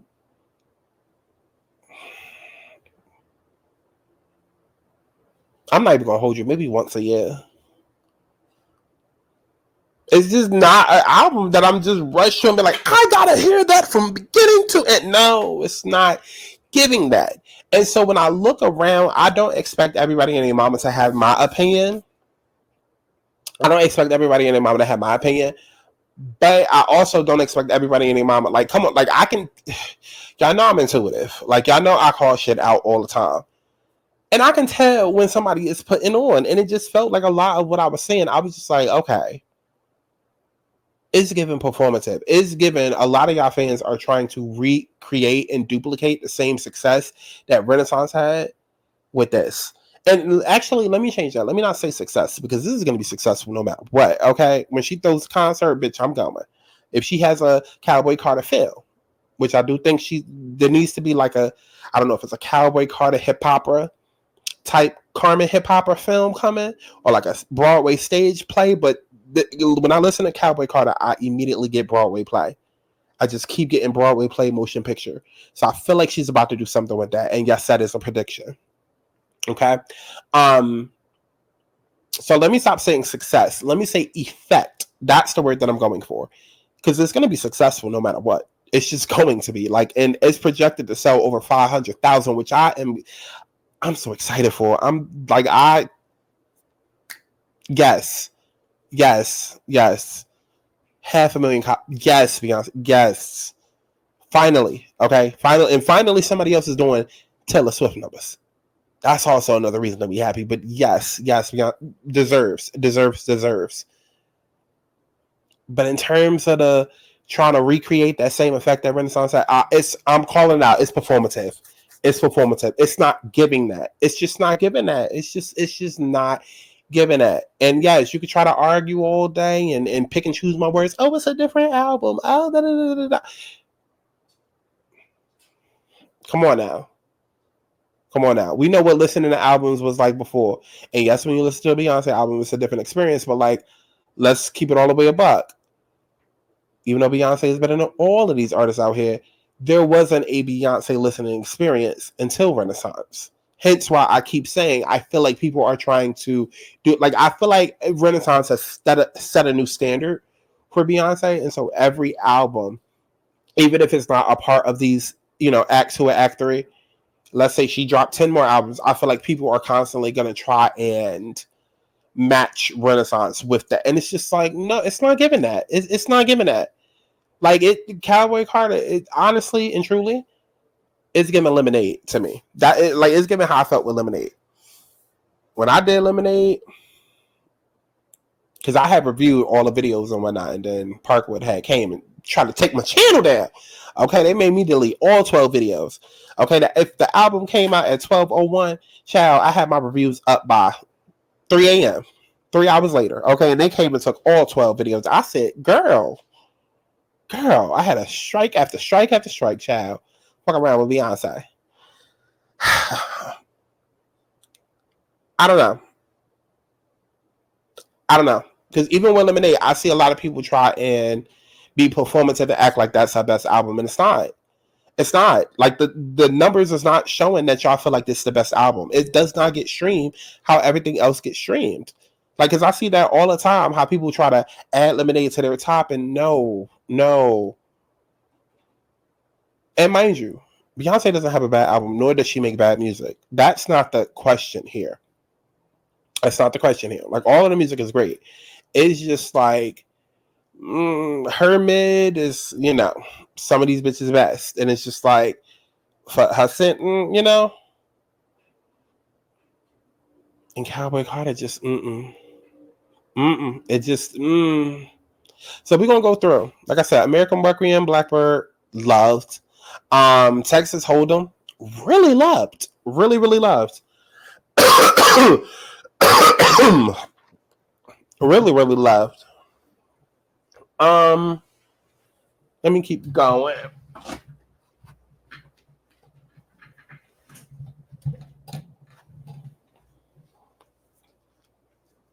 Child, this film is trying to break down up out of me. Bodyguard. That's another one that I see everybody keep talking about they love. And see, this one I'm glad that I'm on Genius. Because the numbers not matching. Your numbers not matching. Why is Bodyguard only at 219? Because the way that I see everybody on their mama talking about it on Twitter and YouTube. This is everybody's favorite song, but y'all not checking for it. At least not on here. Child, Spotify and Apple Music numbers could be higher. I'm sure. But like, everybody loving Bodyguard. Oh my God. American, what's the Alien Superstar Part 2? And I get it. Bodyguard definitely has like a beach feel to it, and I get it, and I definitely understand why everybody likes it. I do. It's still just meh for me. It's meh. Like, Bodyguard gives Taylor Swift, just sung by Beyonce. It just does. It just does. It just does. Jolene, I understand the twist that she did on it, but I didn't even like the original Jolene. So anyways, Daughter, again, love the lyrics, but again, I could never listen to the first 11 songs and be good. Okay, this is where the album really started for me. Technically, honestly, you know what, I'm not gonna be as harsh. The album for me starts at track 7. The album for me to conclude a perfect body of work starts at track 7. I understand what she did with 1 through but honestly, I would just take American Requiem, I would take Blackbird, and then boom, started with Texas Hold'em. That's what I would do. She could keep the rest of that shit. But American Blackbird, no, look at me remixing.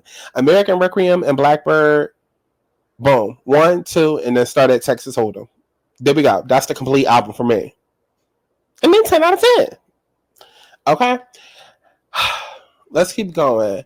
Jolene wasn't my favorite, but I would keep it. I mean, I get it. It's a culture phenomenon. Okay, but that's another thing that I'm getting tired of. I'm getting tired of hearing about Jolene. I'm getting tired of hearing about her. I'm getting tired of hearing about Dolly. I'm just tired. I'm tired. I'm tired because it's like everywhere you turn, you hearing this person talk about it, that person talk about it. You get a different take, and then you got this take to that take, and like. I get really overstimulated when we haven't just the same conversations about nothing. Like, which is part of what I was saying with the whole, I understand what this album is meant to do, but I don't want that to overshadow the music. I don't want to wake up and hear every 2 seconds how hard it is for a black country artist doing country music. I don't want to hear that every 2 seconds. Bitch, because you deciding to do it, so okay, let's do it till it can't be done. You know what I'm saying? Like, we tend to lead with our trauma. And I'm not saying that that's what Beyonce's doing. I'm saying that's what other people will do for her. And I don't want that to happen. I don't want that to happen. Because for me, it's no longer fun. If I got to hear about it every 2 seconds, the woe is me. Like, girl, is this a hold on or not? Okay? Is this a hold down or it's a pull down? Okay, because we doing more bitching and crying about how po we is versus how much we hoes. Like, I needed to make sense. Okay. Now Beyonce done brought, the other girls up onto the album with her, the Tana Adeles, the Tierra Kennedys, the Miley Cyruses. Okay, so she's trying to bring the girls up and help them.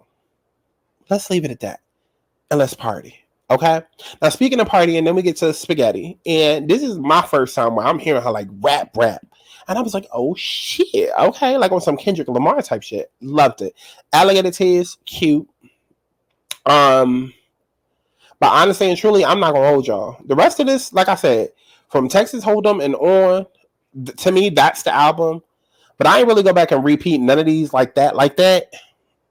Except the cunty shit, Riverdance, Two Hands to Heaven, Tyrant, and Sweet Honey Bucket. Because these four right here, listen, these four right here, Riverdance, Two Hands to Heaven, Tyrant, Sweet Honey Bucket. Oh, Beyonce, no. She was like, I can't let Sky not be a fit. Like, she knew. And I'm not going to hold y'all. If I didn't get Yaya, no. Let me tell y'all, actually, if I didn't get American Requiem, if I didn't get Spaghetti, if I didn't get Yaya, if I didn't get Riverdance, if I didn't get Two Hands to Heaven, if I didn't get Tyrant, if I didn't get Sweet Honey Bucket, and it was just the rest of the shit, I would have read the fuck out of Beyonce. I would have had to. Because then one, it would have meant that I was completely wrong, and it was really just a straight country album with no country influences. Because if you look at all the songs that I just mentioned, child, not only are they the least listened to, what the fuck is going on? See, this is what I'm talking about. On Twitter, y'all acting like y'all love these songs. Maybe only white people, white country people, white what you call them? Not people in the boondocks. What you call them? Middle America? Maybe Middle America is the only people that use Genius. Because why the hell is these songs, all the popping songs, at 94,000? Meanwhile, you got the white shit at 500,000. Girl, chat. I guess. I mean, because Two Most Wanted. Don't get me wrong. It's great. Levi's Jeans. It's great. You know, some of the songs that's meant to be the, you know, typical straight country songs, they doing what need to be done. I just feel like this album got a lot of filler on it. I do. But yeah, definitely the black songs. And this is probably the most ignorant you ever gonna hear me sound when it comes to music. It just so happened that on this album, the black songs is the only one that had the flavor. I'm just saying. That's why I said from Texas Hold'em and on. Oh, this is what I want to see. Okay, because I could deal with the Mew Mew Pew Pew, the mid bodyguard. Okay, but like Dolly had enough flavor for me. Spaghetti. Definitely once I understood, okay, spaghetti and the motion pictures and Western films and the whole concept, I got.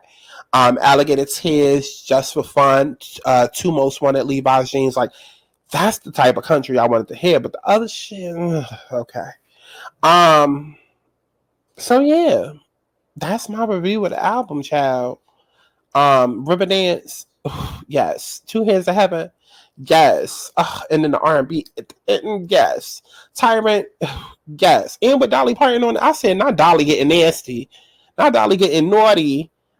Now Dolly all of a sudden want to be a hoe. Listen, how you want to now be a hoe when you was dealing with a Jolene before, girl? Make it make sense, Dolly. Make it make sense. And they had the nerve to now come out and talk about something.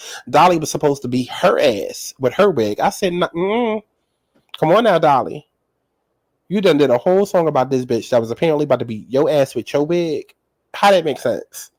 But now you want to get up on a song talking about riding it. Girl. And then Buckin'. Buckin' is the number one song on the entire album for me. It's Buckin', then it's River Dance, then it's Tyrant, then it's Two Hands to Heaven for me. Okay? And when I say Buckin', I don't mean Sweet Honey. I said Buckin'. Okay? But that's enough for the album, child. Now we can go ahead and get into the controversies because I'm sure.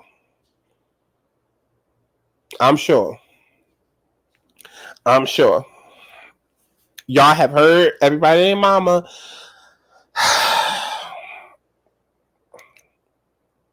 It's been a lot going on with Diddy. And naturally, people are like, okay, well, Jay-Z's next. I want to draw attention to some videos that I did not post. If you notice this picture of Jay-Z that's on screen, you'll notice that it's my regular cheetah print background. I have this right here where it was J and B. And mind you, this is from the Grammys. And I told y'all in another video, I said, whenever you start seeing me do like different color cheetah print backgrounds, because cheetah print is the theme of the channel. Whenever you start seeing me do different color backgrounds, that basically means like, you know, it's a different video. Okay. Commentary, CARESHA'S, deep dives, all of that, whatever. Right. So I did that, but I also did this. Okay. Because Ryan Garcia, J&B, same type of topic. And when I did that, this was, let's see. This was March 12th. I can't believe that was almost a month ago. Time really fucking flies, y'all. This was almost a month ago. I did a whole thumbnail on March 12th. Where I was going to do a deep dive on J&B. And my thoughts, because I'm aware of, you know, what Sloan Bella said. I'm also aware of, you know, deeper dives into Aaliyah and how she might have been a sacrifice, and what's going on with her energy, and then the whole Cowboy Carter thing. And then even when Cowboy Carter was announced, I don't know if I did a video on it, but I did make a thumbnail where I was like, "Ooh, B, I wouldn't go with that title." And that's when I was originally going to do a Beyonce and Jay-Z video. But I never got around to doing that video, I don't think. I'm not sure. I don't know. That's why I ended up coming up with this video where I was like, okay, let me try and put it all together. But I clearly never actually sat down to record this video. So here we are talking. I still feel like it will be a separate standalone video just so I can fully dive deep because I don't want to stay here. I just wanted to show y'all that a month ago, my mind was already focused on what I wanted to say with this. And so when it comes to Jay-Z and Beyonce, I will say, if you haven't checked out Sloan's video, go check it out.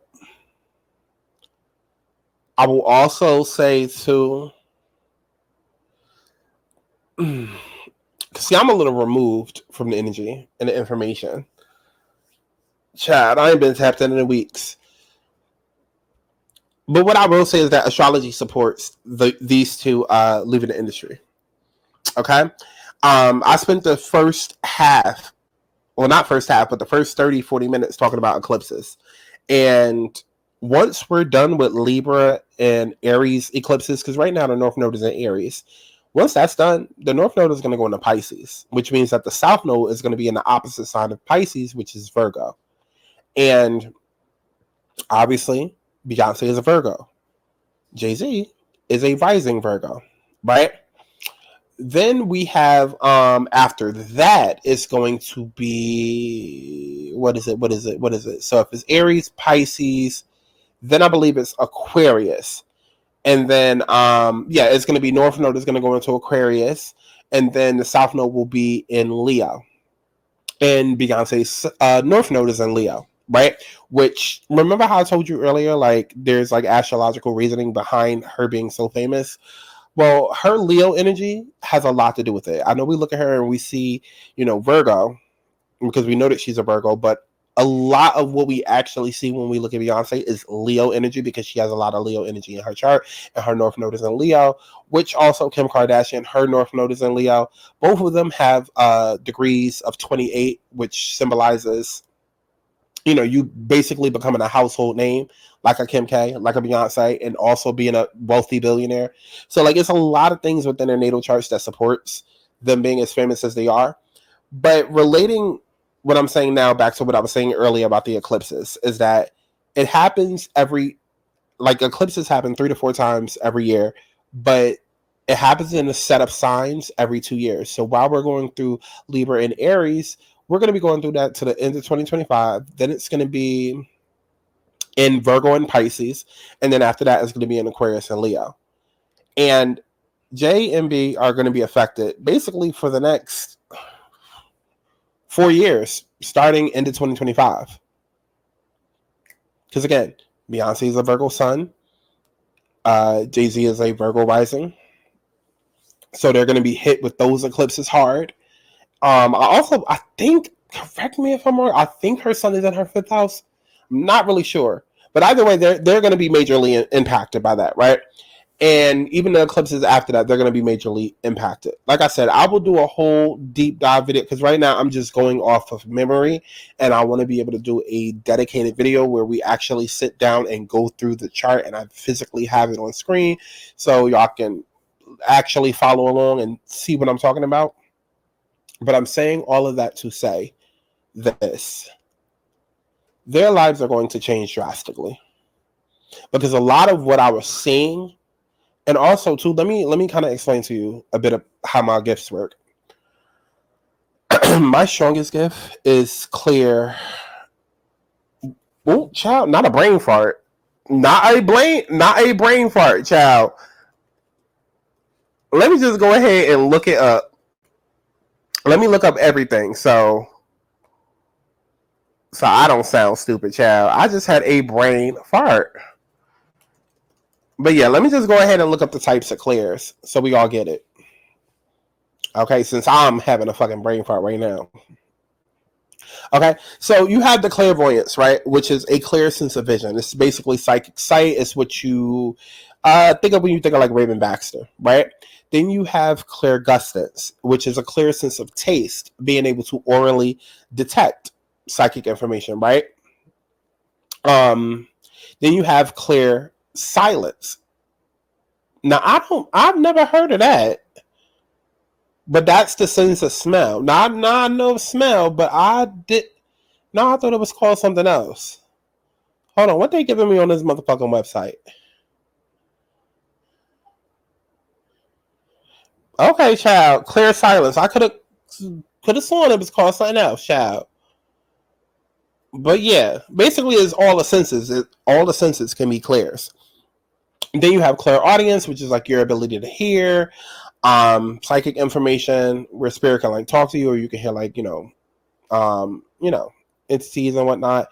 Then you have claircognizance, which is like a clear sense of knowing, and then clairsentience, a clear sense of feeling throughout your body. Clairempathy, clairtangency, which is like a clear sense of touch, being able to detect psychic information through your hands.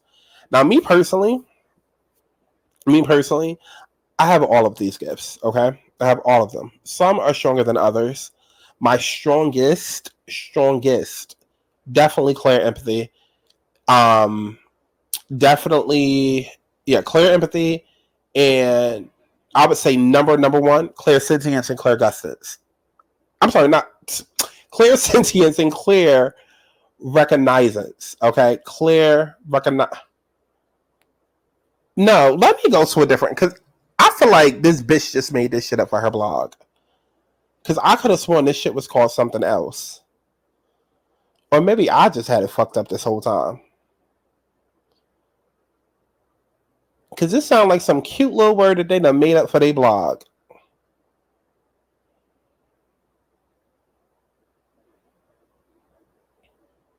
No, I'm right. Okay, I'm right. Wow. Yeah, so my strongest gifts have been just the gift of me knowing. Just the gift of me knowing and not knowing how I know. And also the gift of feeling.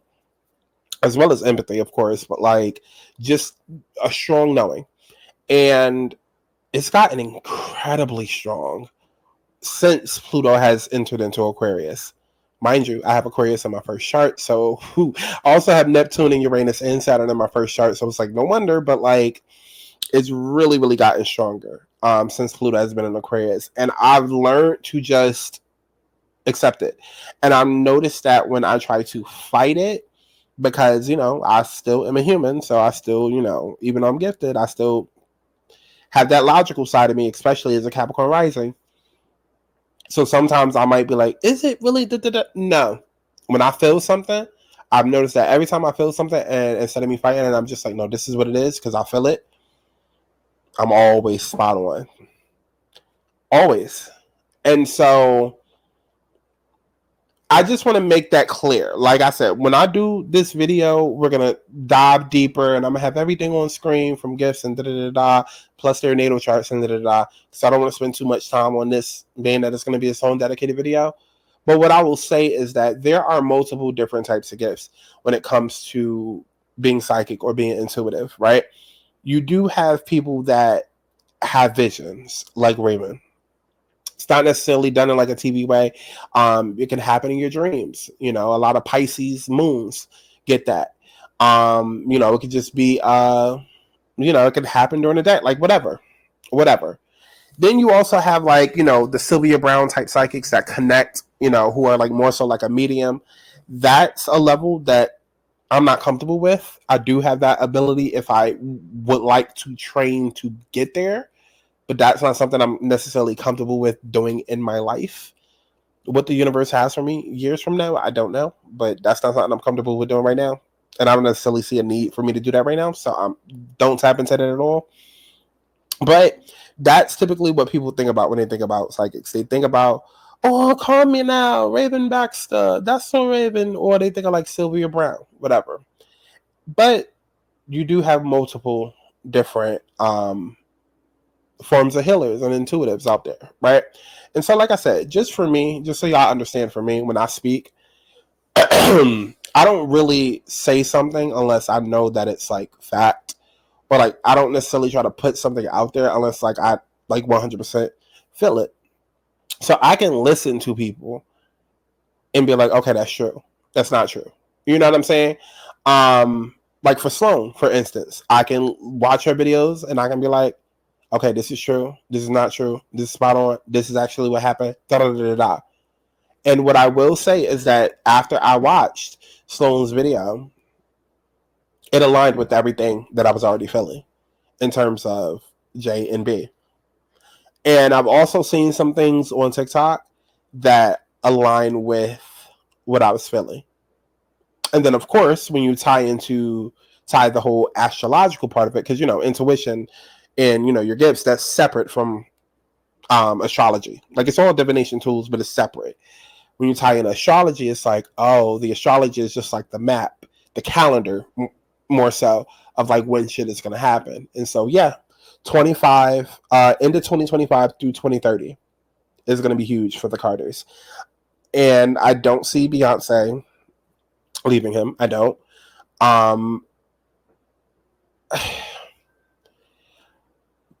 Because going back to what I've been saying throughout this whole entire video about like the truth, and then people take part of the truth, and then they either fearmonger or they make it salacious. Because people hate Beyonce so bad, they can take part of the truth, which is her being a superstar and her, you know, being at the top and having this powerful husband, and then they can take that and twist it into a narrative. And that's what I don't like about this, because I do feel like when it comes to Beyonce, I feel like it's so much darker and deeper than people understand. You have the artist, but like I tell y'all all the time, life is a show within a show. There's the Matrix, there's the program, and then there's a programming, okay, going on. There are things called MK Ultra that can be used to basically take over someone's vessel. And I strongly believe, and this is all alleged, this is just my opinion, I strongly believe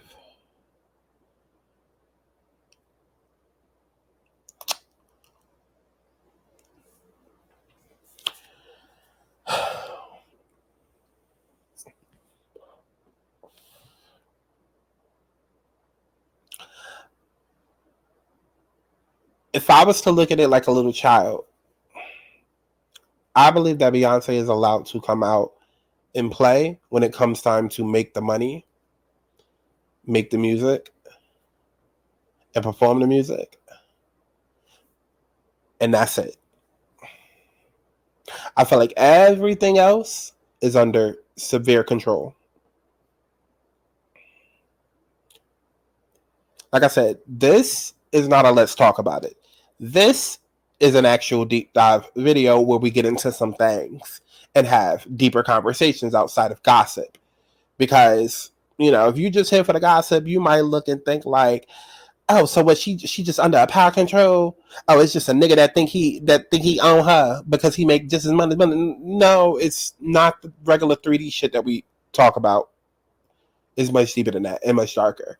And I truly in my heart do feel like she's only allowed to come out and really like, and I don't even know if it's so much of her coming out. I feel like it's more of like the true her comes out when it comes to music and performing. When it comes time to make the money. Make the money. And if by making the money, that means you get to write, you get to perform, you get to sing, you get to release the music. Cool. But when it's time to work, okay, cool. That's when the essence of who you really are comes out. But anything else than that, under severe control. So when it's time for, allegedly, time for Sean to go down, I don't feel like Beyonce is as aware as everyone wants to make it seem. Like I said, there's the truth, then there's a part of the truth that people take and glamorize, and then there's the part that people try and, you know, fearmonger. And there will be a lot of people that's just like, because they can't understand why she's so successful and why she is who she is and all of this, that, and the third. Like, I see it now on TikTok where everybody like, oh, she's a witch, she's a witch, she's a witch. Not understanding there's multiple forms of witches. And not all witches are bad. And another thing too, let me just say this, and it could be a separate video. Anybody that you see bringing race into spirituality, stay far the fuck away from them. Stay far the fuck away from them. I don't care how woke they seem. I don't care how much they call on their ancestors. Stay far the fuck away from them. Because when it comes to spirituality and astrology and intuitiveness and gifts and all of this, that, and the third, race and gender and sexuality, all of that shit is a gender. I'm sorry, all of that shit is a man-made social construct. Man-made. And I'm gonna leave it at that. But as far as J&B, I do see him going down. It will happen between 25 and 2030. And I do believe that she's going to stick by her side, but I don't believe she's as guilty as people are going to try to make it seem, because people are going to try. Best believe people are going to try. They're going to try to take her whole entire legacy down. I've been saying for, I feel like a year now, that I feel like it's going to be Act 2 is country, obviously. Act 3 is rock.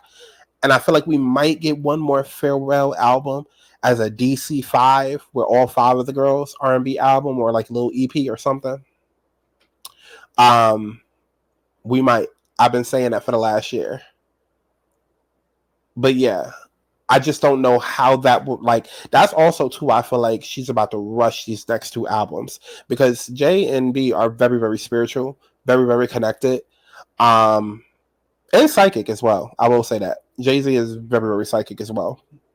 And plus, come on now, like their connection is 4 in Jay-Z, 444. Like, they're very connected. And they understand astrology and all of that. So they're aware of what's coming. That'd be the thing too. Like, with a lot of these billionaires, and like when we see things go down, they already know. Like, why do y'all think like Diddy was not at the place when it was time for the break? Like, they got tipped off. They already know. They already know. They try to do things to stop, but they already know the good and the bad, because a lot of the times there's things that they're doing in the background to make more good happen, whether it be rituals or ceremonies or just things done, all alleged. They know. They know. There's going to be some sort of music strike that happens this summer. I don't know what it's going to look like, but there's going to be some sort of strike that happens. If not this summer, I don't even have another date. I feel like it's going to happen this summer. Everybody and their mama is announcing tour dates. Something tells me that we're not going to be waiting as long for Act 3. I put a date on Twitter. Let me see. Can I find that date? Can I find that date? Because I put a date down on Twitter. So Act 3 might come out on this date.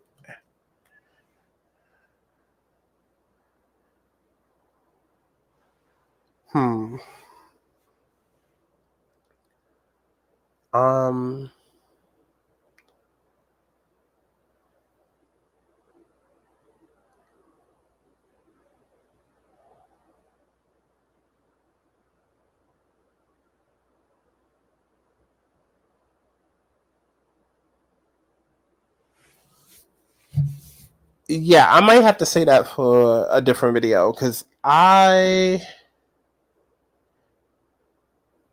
feel like I'm about to be sitting here looking forever. Because I did tweet. This is why I tell y'all, follow me on Twitter, because I tweet my thoughts out all the time, and it definitely helps me for when I come back and I do these, do these videos for y'all. Yeah, I have to go through my Twitter, and I don't want to do that right now. But I definitely tweeted out when I feel like Act 3 is going to drop, and it's not looking like it's going to be 2 years. I feel like it might be out by the end of this year. I think, is that what I said? I think it might be out by the end of this year, November or something like that. Or something pivotal happening around that date. But yeah, because just astrologically speaking, things are gonna happen like with eclipses and whatnot, things are gonna happen that's gonna just force them to be a lot more private. And given a lot of the controversies and just, you know, the Pluto and Aquarius age that we're in now, and yeah, the takedown of billionaires, and we'll get to it in a second when we talk about Diddy, but actually we can talk about it now. Because a lot of people are like, why now? Why is all of these billionaires being taken down? And da, da, da, da. It's so that the people behind them that with the real money aren't exposed. You don't make that much money without doing something. That's just how it goes.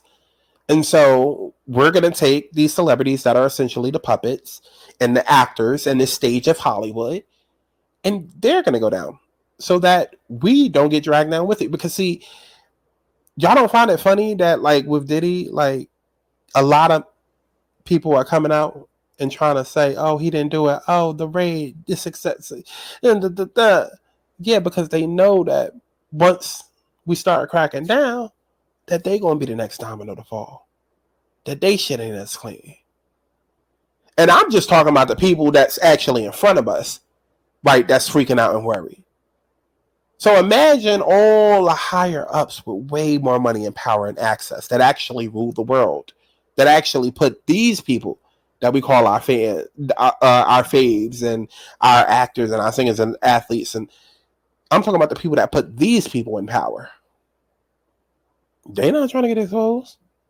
So you're damn right, baby. If that means Diddy going down, Jay-Z going down, Oprah going down, Tyla going down, yeah. Now that's the 3D explanation. Okay, the spiritual, the universal explanation. It's just that it's just that time. It's just that time. Quote unquote age of Aquarius, like everybody like to say, or where the world is, however you want to look at it, it's just that time. It's the world correcting itself. Just like in 2020, the world hit a hard reset. Baby, we in 2024, about to be in 2025. If you still looking to go back to 2019 or before, you living in the wrong time, the wrong dimension. Life will never go back to what it was pre-2020. Ever. And I spent so many months rather, on my Alana and Souls channel talking about that. But yeah, I can wrap this up with J and B. As far as both of them, yeah, J will be going down. B will stand faithful to her husband. And once we do this whole deep dive, y'all will understand their relationship and them as a couple and just what's coming a lot better. Okay? Because just who B is and how he is, they were made for each other. They're karmics. So he is going to go down. She's going to go with him. And I do agree with what Sloan said, though, about like them not being as well, I know for a fact they're not going to be as visible. That's just the destiny for them over the next 4 years, is to not be as visible. That's another reason why I feel like the music might start getting a little rushed.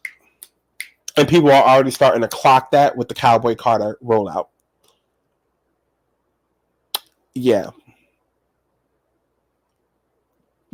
So let's go ahead and move on to the next topic. Ryan Garcia, I don't have nothing to say. Just believe what he said the first time. Because see, that'd be the thing too. And I guess this is why I guess it's a good thing that I'm doing this whole What Happened video where I'm combining everything. Because I'd be like, oh, I want to talk about this, and then by the time everybody's talking about it, I get overstimulated because the energy is too much. It's too much. It's already enough for me to be tapped into a certain energy and frequency. Then when other people tap into it, and then when you, again, dealing with that whole truth, lie, salacious, theory, like it becomes too much for me and I get tapped out. Because I'm really doing this video to address the Jay-Z rumors, the Ryan Garcia, the Diddy, and the on-set Nickelodeon things all at once. Because it's too much for me to do it individual videos right now. I can't. I got to be in the right space and right energy. So as far as Ryan Garcia, everything that you heard, believe it. Everything that you heard, believe it. Anything that he said the first time, believe it. How many examples of people do y'all need? People come out, they say the truth, then next thing you know, they're crazy or they die. Like, how many motherfuckers y'all got to see die in a hot tub off drugs? Make it make sense. Like, I literally sit and I watch people's YouTube videos that ain't got a lick of intuition in them, and they just completely lean into their logic. Not saying that logic is a bad thing, but you have to have a healthy balance of both. And so many people just are not in alignment. That's truly what alignment is. But I know somebody in particular who was sitting there and they was asking all the right questions, but coming up with the dumbest of answers. They was like, now, what sense does that even make for all these people to take drugs and just sit into a hot tub? I would never take drugs and just want to sit in a hot tub. Well, what the fuck does that tell you? Hello? Turn it on. Turn it on. What does that tell you? How many people are saying, let me take a thing full of drugs and just go sit in a hot tub and die? Come on now. Come on. And no, that wasn't Ryan's story, but that was some actor's story who also relates to this, because he was also putting out a lot of cryptic messages. I think it was a guy from Friends or Batman or something. I don't know, child, but he had ended up dying a couple of months before. But he relates to Ryan. I believe everything that Ryan was saying. I believe every last thing that he was saying. But I also feel like he was a part of it. I do. I feel like once you get to a certain part of Hollywood, and again, this is why it's such a deeper dive, because there's immediately, as I'm thinking about this, there's a video that comes up in my mind. If I could think of what to type in TikTok, I'll put it out. But it was the Drink Champs. And I forgot who was speaking. But they was basically like, in Hollywood, you get to a point where you get to a room, and that room has multiple doors. And you can go down, go through one door, but your career is going to be exactly what it is. You go through another door, and you get the fame, the access, but it comes with something that you have to do. It's a risk. You have these different doors. And because of all of the great that comes with going through that door number 2, you almost don't care about the risk and the reward. And then when you consider all of the hand-picked people with a story, quote unquote, I'm from the ghetto. I didn't have 2 pots to piss in. Mama ain't had no money. Oh, I was on welfare. Oh, my teachers hate. Everybody and their mama got a story. Half of them is real. Half of them is industry plants just to keep the low vibrational frequency going. Which is another reason why I tell y'all all the time, stop, cut the trauma bonding shit out. Cut it out. I say this as somebody that's 30 years old that has made it fucking through by depending on God and doing the self-work. We don't need to trauma bond that motherfucking bad till we'll be locked into a frequency for life. A low vibrational frequency for life. It'd be doing more harm than good. And these record labels and A&Rs and elites and billion, like, the industry knows that. They know that. But bringing it back, they also know that these are celebrities and athletes and and 9 times out of 10 they have a struggle story that they come from and So when I present door number 2 to you, it's like, yeah, there's a risk to it. You don't really know, and then half the time you don't really know what the risk is, if not majority of the time, allegedly. And this is all alleged, quote unquote. Y'all already know how this shit works for entertainment purposes only.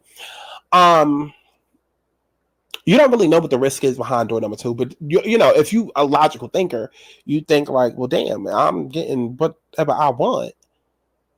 Like, I'm having access to whatever, money, cars, clothes, sponsors, but what I gotta do for it, right?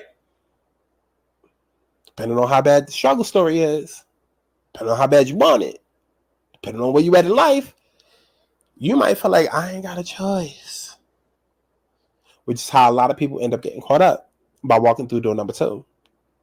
That's how a lot of people get caught up. And then they get trapped. And then what happens? We start hearing time and time again. There's really no such thing as coincidences. If it happens once, okay, cool. If it happens twice, okay. After 3 times, it's like, that's not a coincidence anymore.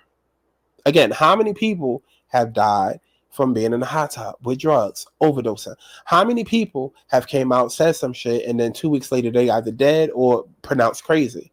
How many people have come out and said Hollywood is evil, Hollywood is weird, oh my God, they doing some fucked up shit, but they never actually go into depth. They just say evil and weird and da-da-da. And this is part of why I say, like, when people be like, you know, taking part of the truth and then glamorizing it or fear mongering, like, this is part of where, like, the whole Illuminati talks comes from. It's like, everybody and their mama knew about the Illuminati when they was kids, but you can't really state what it is that they actually do outside of, like, record sales. Like, you understand what I'm saying? It's like you have that part of the truth that everybody bandwagons and hangs on to, but, like, y'all didn't really understand what the fuck they was doing, for real. So moving it along, when it comes to Ryan Garcia, I feel like he went through door number 2. He benefited till he couldn't. Now, mind you, when you go through door number 2, and this is all alleged,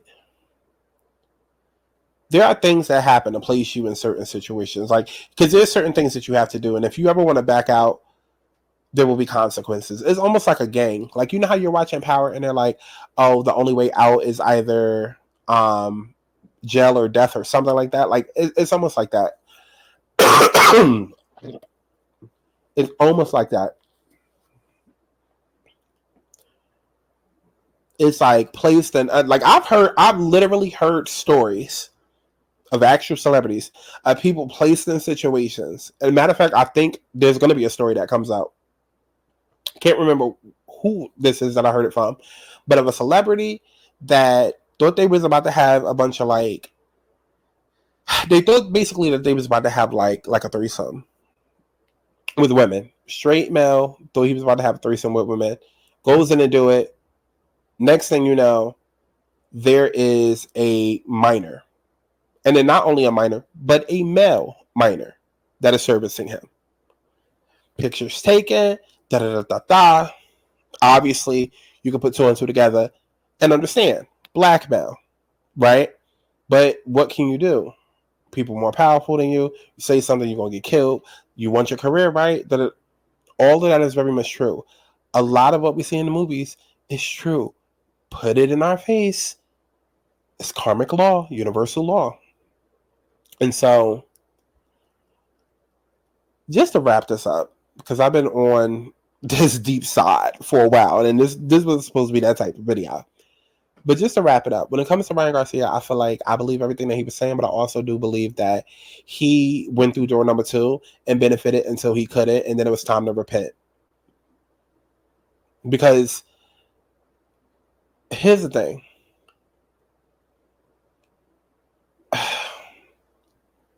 Because the good in me makes me want to say nobody is inherently evil. And while I do feel like that, I do also feel like we live on a planet where everyone is walking amongst us. And not everybody's human. Not everybody, you know what I mean? Like, you got humans, you got aliens, you got lizards, you got,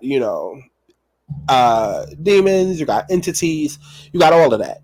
And I've also literally been witness to, like, I've literally seen entities and demons jump inside of people. And it happens in the most everyday, like, it can even be a moment where you just get into an argument with somebody, and you're like, damn, or like I've literally seen it happen. But what I will say is this. Like I said, he went through door number 2. He benefited till he couldn't, but it was time for him to repent.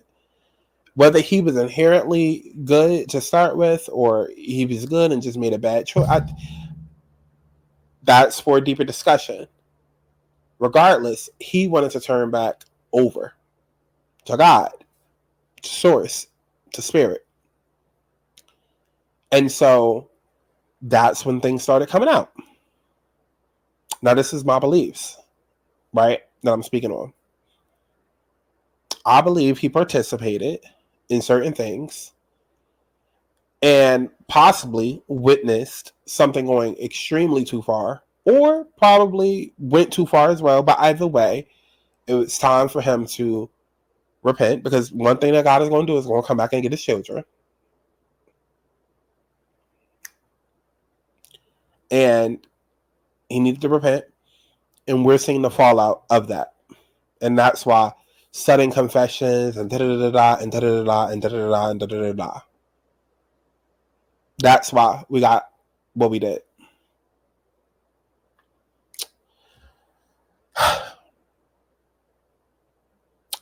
Go ahead and like this video so we could go and move on to the next topic. Tell me what you wanna be. Tell me what you wanna see now. I need us to set me free. Is it ever is it me? I feel like I need some therapy. You tried to fight, but you can't escape me. My brain is racing for some sanity. My heart is racing for your clarity. I feel like I need some therapy. You tried to fight, but you can't escape me.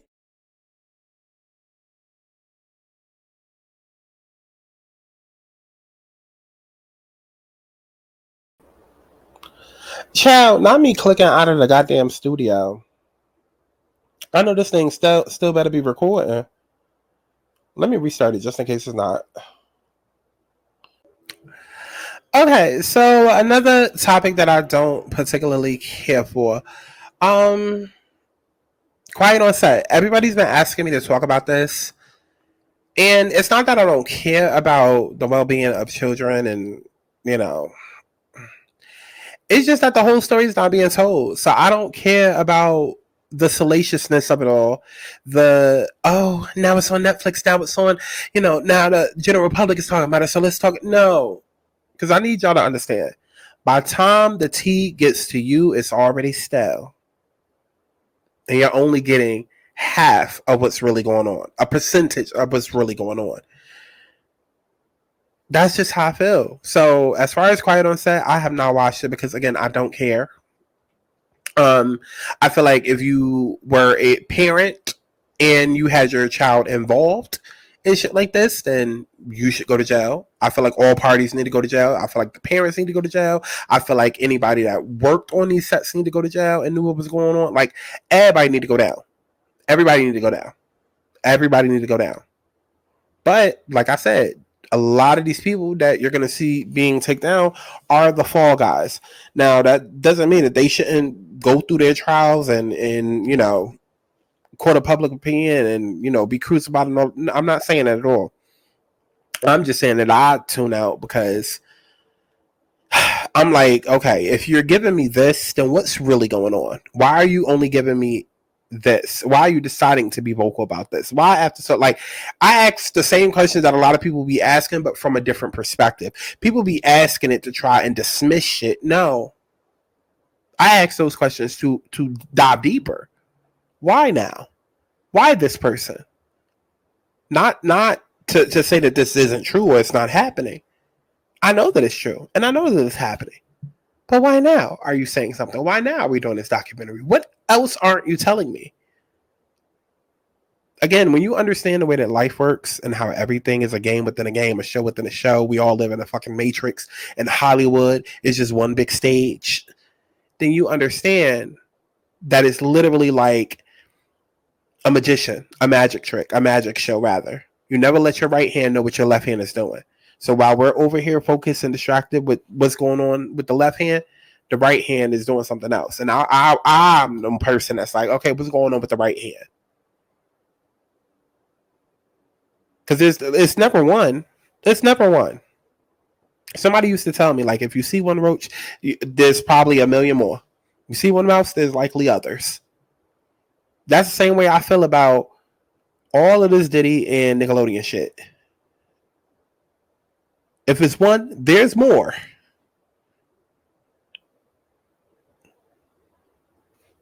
So, as far as the documentaries, I hope they keep coming out. But I don't feel like y'all will ever get 100% of the truth. I feel like a lot is being shielded from you intentionally. I feel like, again, you're only getting 2% of the story and the most salacious part of the story at that. And I don't feel like people will fully realize that yet until, you know, a couple of years from now, when you break out of the matrix and you start questioning for yourself certain things. Because if you don't think that the people who run these cable companies and TV companies and, you know, if you don't think that they aren't in on it, y'all do understand that America doesn't run on Dunkin', it runs on pedophilia, right? It goes so deep. That's why, like, when it comes to like traveling, you should never book a hotel near transportation, because the hotels are in on trafficking and sex trafficking, child trafficking, allegedly.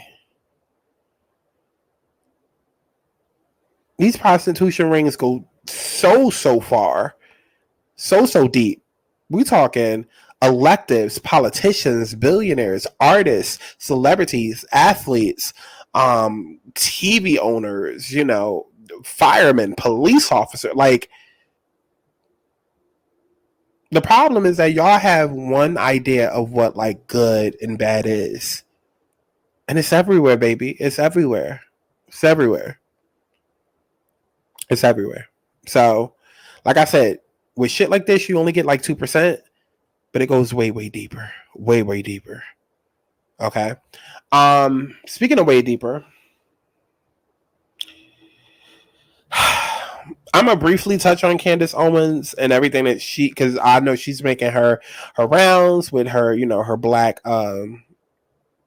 campaigns and whatnot. I don't really care. I'm aware of Candace's past, but what I will say, as of lately, she's been hitting the nail on the head. Y'all gotta learn to just start taking people for what they are and who they are, and just like y'all get so attached to these motherfuckers like y'all know them. I don't have to like you to agree with you. I don't have to dislike you to disagree with you.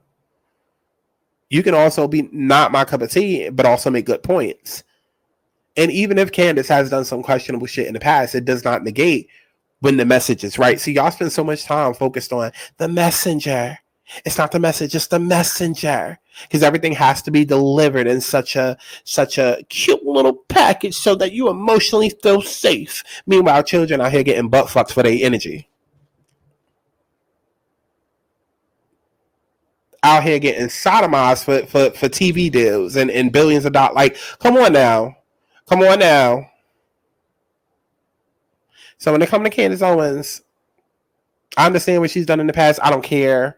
When it came to her speaking on the Diddy shit, I get with a lot of the shit that she was saying on the black media platforms. Yes, I do understand why she is now all of a sudden campaigning, and because she got, you know, I got it. I just don't care. And when she's right, I'm gonna tell her that she's right. And when she's wrong, I'm just not gonna cover it. See how that work? See how that work? Can't get offended if I don't cover it. But can't care if I don't, if it ain't in my sight, if it ain't in my peripheral. Okay? Listen, let's keep it moving. So, speaking of Diddy, this comes from another video that I did not do, that I was going to do, but I didn't do. Months ago. I think I was supposed to do this video in like November.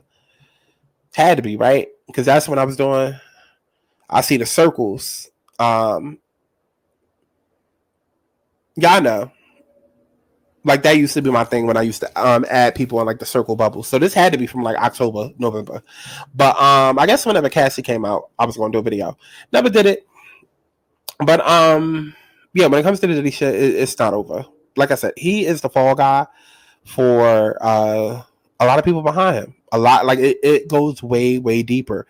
And basically every part of life that you can think of, every job title, every part of life, and I don't care how, like, take your emotions out of it. That is how you get fucked up in this world every day. Oh, they would never. Next thing you know, they a whole fucking mass murderer that done Columbine these hoes. You understand what I'm saying? Like, every time you turn around, it's, oh, I would have never imagined Billy to do. Meanwhile, he got 20 fucking sexual assault victims. Like, y'all don't be knowing, motherfuckers. Take your emotions out of it. That's what needs to happen. Take your emotions out of it. Because it's teachers, it's lawyers, it's doctors, it's cab drivers, Uber drivers, people that work at Disney, people that work at Nickelodeon, okay, people that do computers. Like, it goes so deep. Yes, a lot of what you see in movies about how you take billions of dollars and then you pay this person off, and then they shut up. Because everybody got to struggle. Everybody got to struggle. Oh my God, I got it so hard and I got this and you would do it too for a check. And okay, so then everybody need to fucking go to jail. That's how I feel. Everybody needs to fucking go to jail. Everybody needs to go to fuck the jail. Because the surface of what's really going on still has not been scratched. We still talking about who fucking who. What nigga with what nigga. Who dick is swore in the other dick. Like, they not even getting into the Justin Bieber of it all, the allegedness of it all, the yummy video of it all, the child pedophilia of it all. And some of these things are things that came out within a case. All you see the shade room and blogs and Twitter talking about is Meek Mill and, you know, Stevie J and Diddy and his freak offs and this, that, and the third. So we just gonna completely overlook the underage minors? Huh?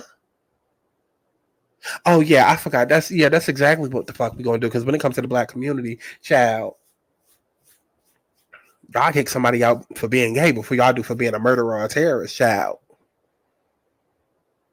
And if you think that other people aren't watching and don't know you for your works and ain't already clocked that before they did the devil demonizing shit that they done did, come on now. Come on now. Come on now.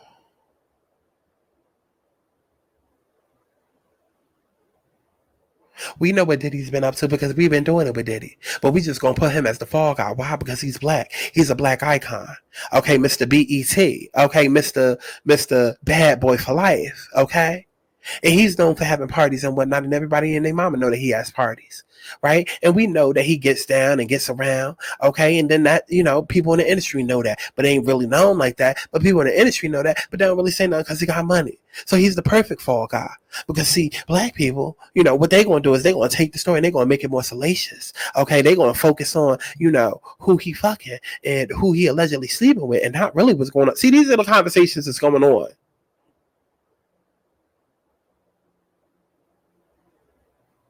These are the conversations that's going on.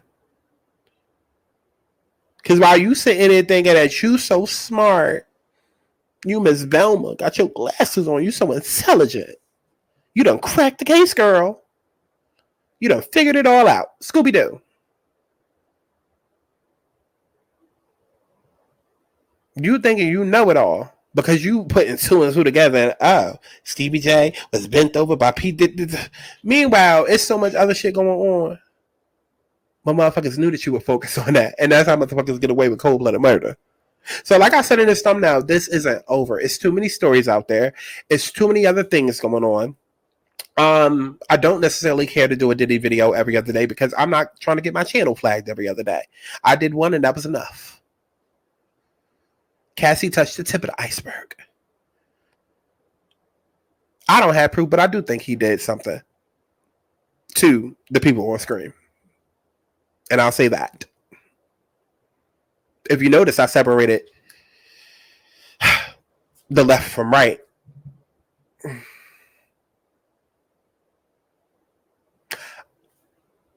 I'll leave it at that. I'll leave it at that. Now, what else do I want to get to? Kokisha. Oh, that's going to be a fun summer. Oh, is it? Is it? Ain't her child named Summer? Ain't her child named Summer? I could have sworn her child name was Summer. Oh, it is. Summer and Jai Malik Jr. Oh. Caresha, a.k.a. Kokisha, has a child named Summer. Meanwhile, she tweeted out, it's going to be a fun summer right when Diddy was getting raided. Actually, you know what? Let's go back to Diddy for a second because I wasn't done whacking him. Misa, sit the fuck down. Sit down. Sit down. Sit down. Because another thing that's pissing me off, All these YouTube videos that I'm seeing, okay, all these videos that I'm seeing, people talking about something. Oh, it was incessive for them to raid his house like that and throw his shit. Y'all focused on the wrong shit. Y'all focused on the wrong shit. Okay, all of these people that's like, oh my God, you know, don't you think it's obsessive, you know, to be going after this for a black man? You know, why they not doing this to, you know, Epstein? You know, you got all of these people out here, Epstein still on the loose, but they doing all of this, that, and the third. Listen, like I said on motherfucking, I don't even know if it was TikTok or Instagram. I don't give a damn. Y'all keep trying to turn this into a race thing when it comes to R. Kelly and when it comes to Diddy and Bill Cosby. Y'all bitches could go to jail right along with them. Right along with them. Because the shit that they being accused of doing, pedophilia, child trafficking, sex trafficking, abuse, murder, like these are serious ass allegations, and if all you can focus on is the color of their skin, you are the reason we are where we are. And you need to go to jail, prison, death sentence, right along with their asses. Because it couldn't be me. If I was a judge, oh, it's death sentence for everybody. Because, bitch, what the fuck? God did not send you to the earth.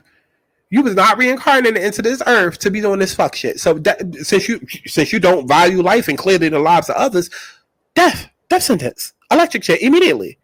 No thoughts about it. No thoughts about it. You had enough time to think while you was doing what you was doing. Well, I'm gonna send you to jail so you could what? No. You clearly don't give a damn about your life, nor the lives of others. So death sentence immediately. No back talk. None. Okay, you can go down to hell and figure it out. Absolutely not. Absolutely the fuck not. Okay, so all of y'all that sit here like, oh, they coming down hard on the black man. I don't give a fuck. Come down harder. Because guess what? I'll be in a room with Diddy and R. Kelly before I'm in a room with Epstein. Huh? Let me say that one more time. I will be in a room with Diddy and R. Kelly before I end up in a room with Epstein. You know why? Because Diddy and R. Kelly is black. So whether I'm auditioning for a part and they the producers, whether I just so happen to be in an audience at the BET Awards and they on stage, baby, because of their skin color, that gives more of a proximity between us. No? So I would think, being that the chances are that I could run into these men because we're all black, and that chance is higher than me running into this white billionaire, I would think if I truly want to be protected and I want to protect everybody that I love and everybody I know, I would think we'd be rushing to get these motherfuckers up out of here. That's just the way my mind think. But people can't help being dumb, so I mean, child, I guess there's that.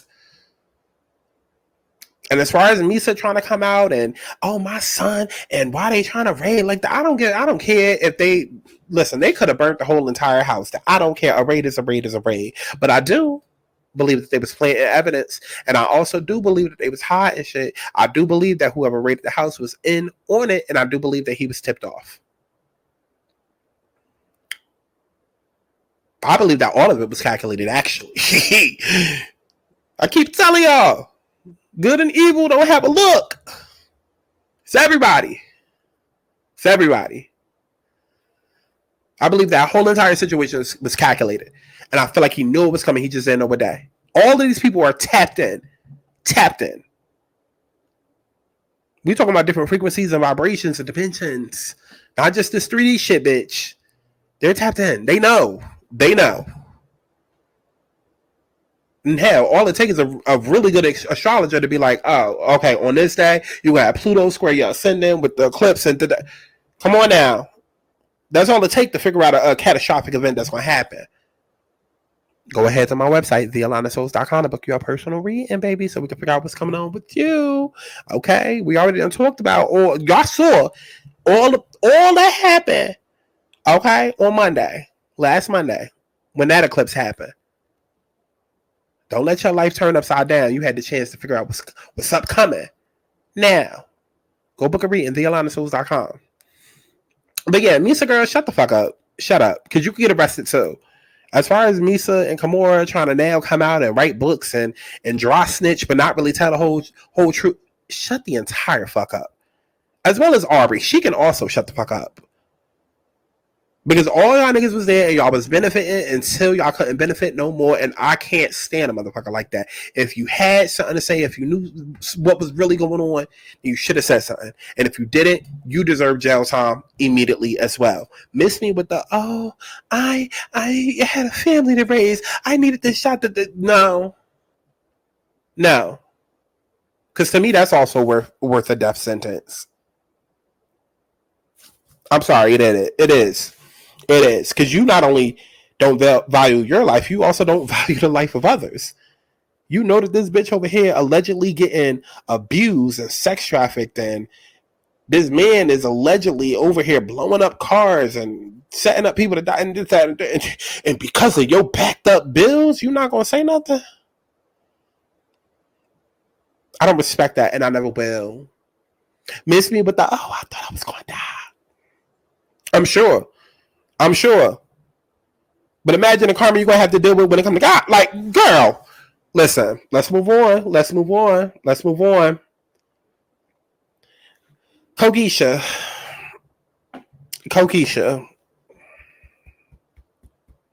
I tried to tell her dumbass, and I tried to tell y'all dumbasses, because all of y'all that was talking about something, go Poppy, love wins. Oh my God, why y'all keep bringing up Caresha when it comes to this Diddy shit? Why y'all keep asking what Caresha's opinion is when it comes to Diddy and Cassie? Bitch, this why. Let's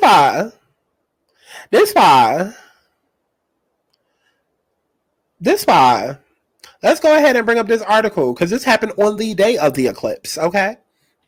It said TMZ reporting that Diddy has sold all of his shares in Revolt TV to an anonymous buyer, which I believe is either 50 Cent or he done sold his shares for like $1 to like the twins. It's giving one of the two. He either sold it for like $1 or something low to his family, or 50 Cent bought that shit. I would prefer 50 Cent. But TMZ reporting that Diddy has sold off his shares in Revolt TV to an anonymous buyer, meaning he's no longer associated with the company he co-founded. So then I wrote, so who Caresha work for now? Okay. But let's keep going. Oh, this was another prediction that came true. Let's talk about Caresha and Diddy. Maybe I want to know about Aubrey O'Day down there in the Caribbean saying on the Zeus cameras while they filming. And then, of course, if not that night, the next night, we got a trailer release. And I said this, and this was before Caresha got named. I said, I just hope Caresha knows that the government can still track her down from whatever burner phones she was using to stay in contact with Diddy. Because if y'all think she just cut him off like that when allegations was already there before they started dating, child, all that for a damn bag. And the next thing we knew, she got named.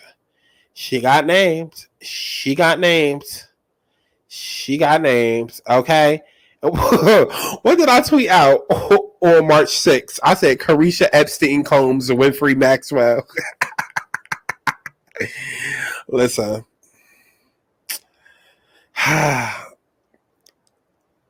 Young Miami tweeted on December 13th, 2022, if I wanted you to eat my pussy, Diddy would have had you on your knees, so you would eat her. Somebody said, yep, she's a part of the trafficking as well. Lock her up. I said, Caresha, please. And then right here, the post is unavailable now? The post is unavailable? Thank God for my retweet. I forgot what they tweeted, child, since I can't see it. But I said, why y'all keep asking? And I said it in quotations. I said, why y'all keep asking about Caresha and what she got to say about this Diddy mess? Well, and then boom.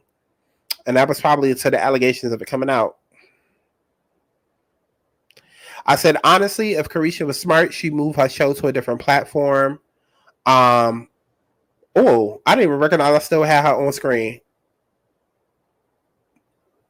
I said, honestly, if Caresha was smart, she'd move her show to a different platform or at the least rebrand, because I doubt she owns the rights. If people allow her to continue her show and she chooses to release new episodes, that says a lot about her and Black culture. And I said that in November. I said, what if Caresha switches from Diddy to 50 Cent? At this point, she might as well go with Lamel Plummer. How many niggas is you fucking in the freak off, Caresha? Let's bring that back.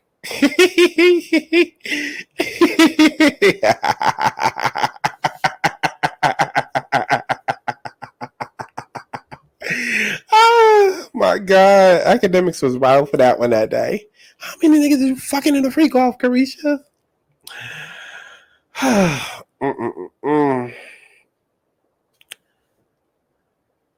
Let's keep going.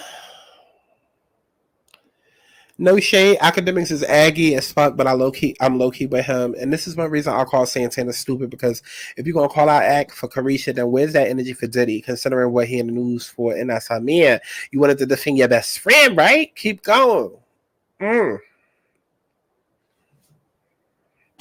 I'm plotting on how I can take Caresha away from Diddy. Or whatever Nicki Minaj said.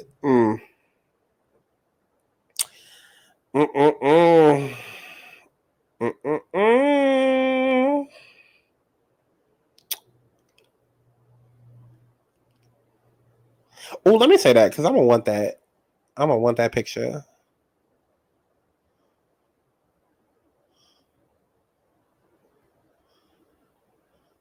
Now, what was this about? I said niggas will listen to Caresha give dating advice, but then tell Lala to shut up when she's trying to give Hustler advice because her baby daddy is a basketball player. Like, what?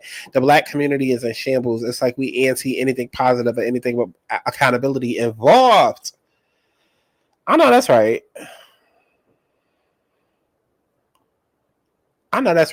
So, child, yeah, Kokisha was a name allegedly named or something like that. Child, I don't know.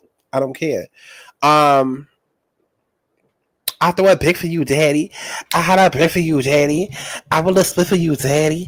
I suck a dick for you, daddy. I will a dick for you, daddy. I pull up dick for you, daddy. I will a dick for you, daddy. I been with kicks for you, daddy. I roll with chicks for you, daddy. I roll with bitches for daddy. I roll with kisses for daddy. I'm gonna listen, my daddy. Whatever the goddamn song is, child. She sang it, she rapped it, she meant it. That's just how I feel.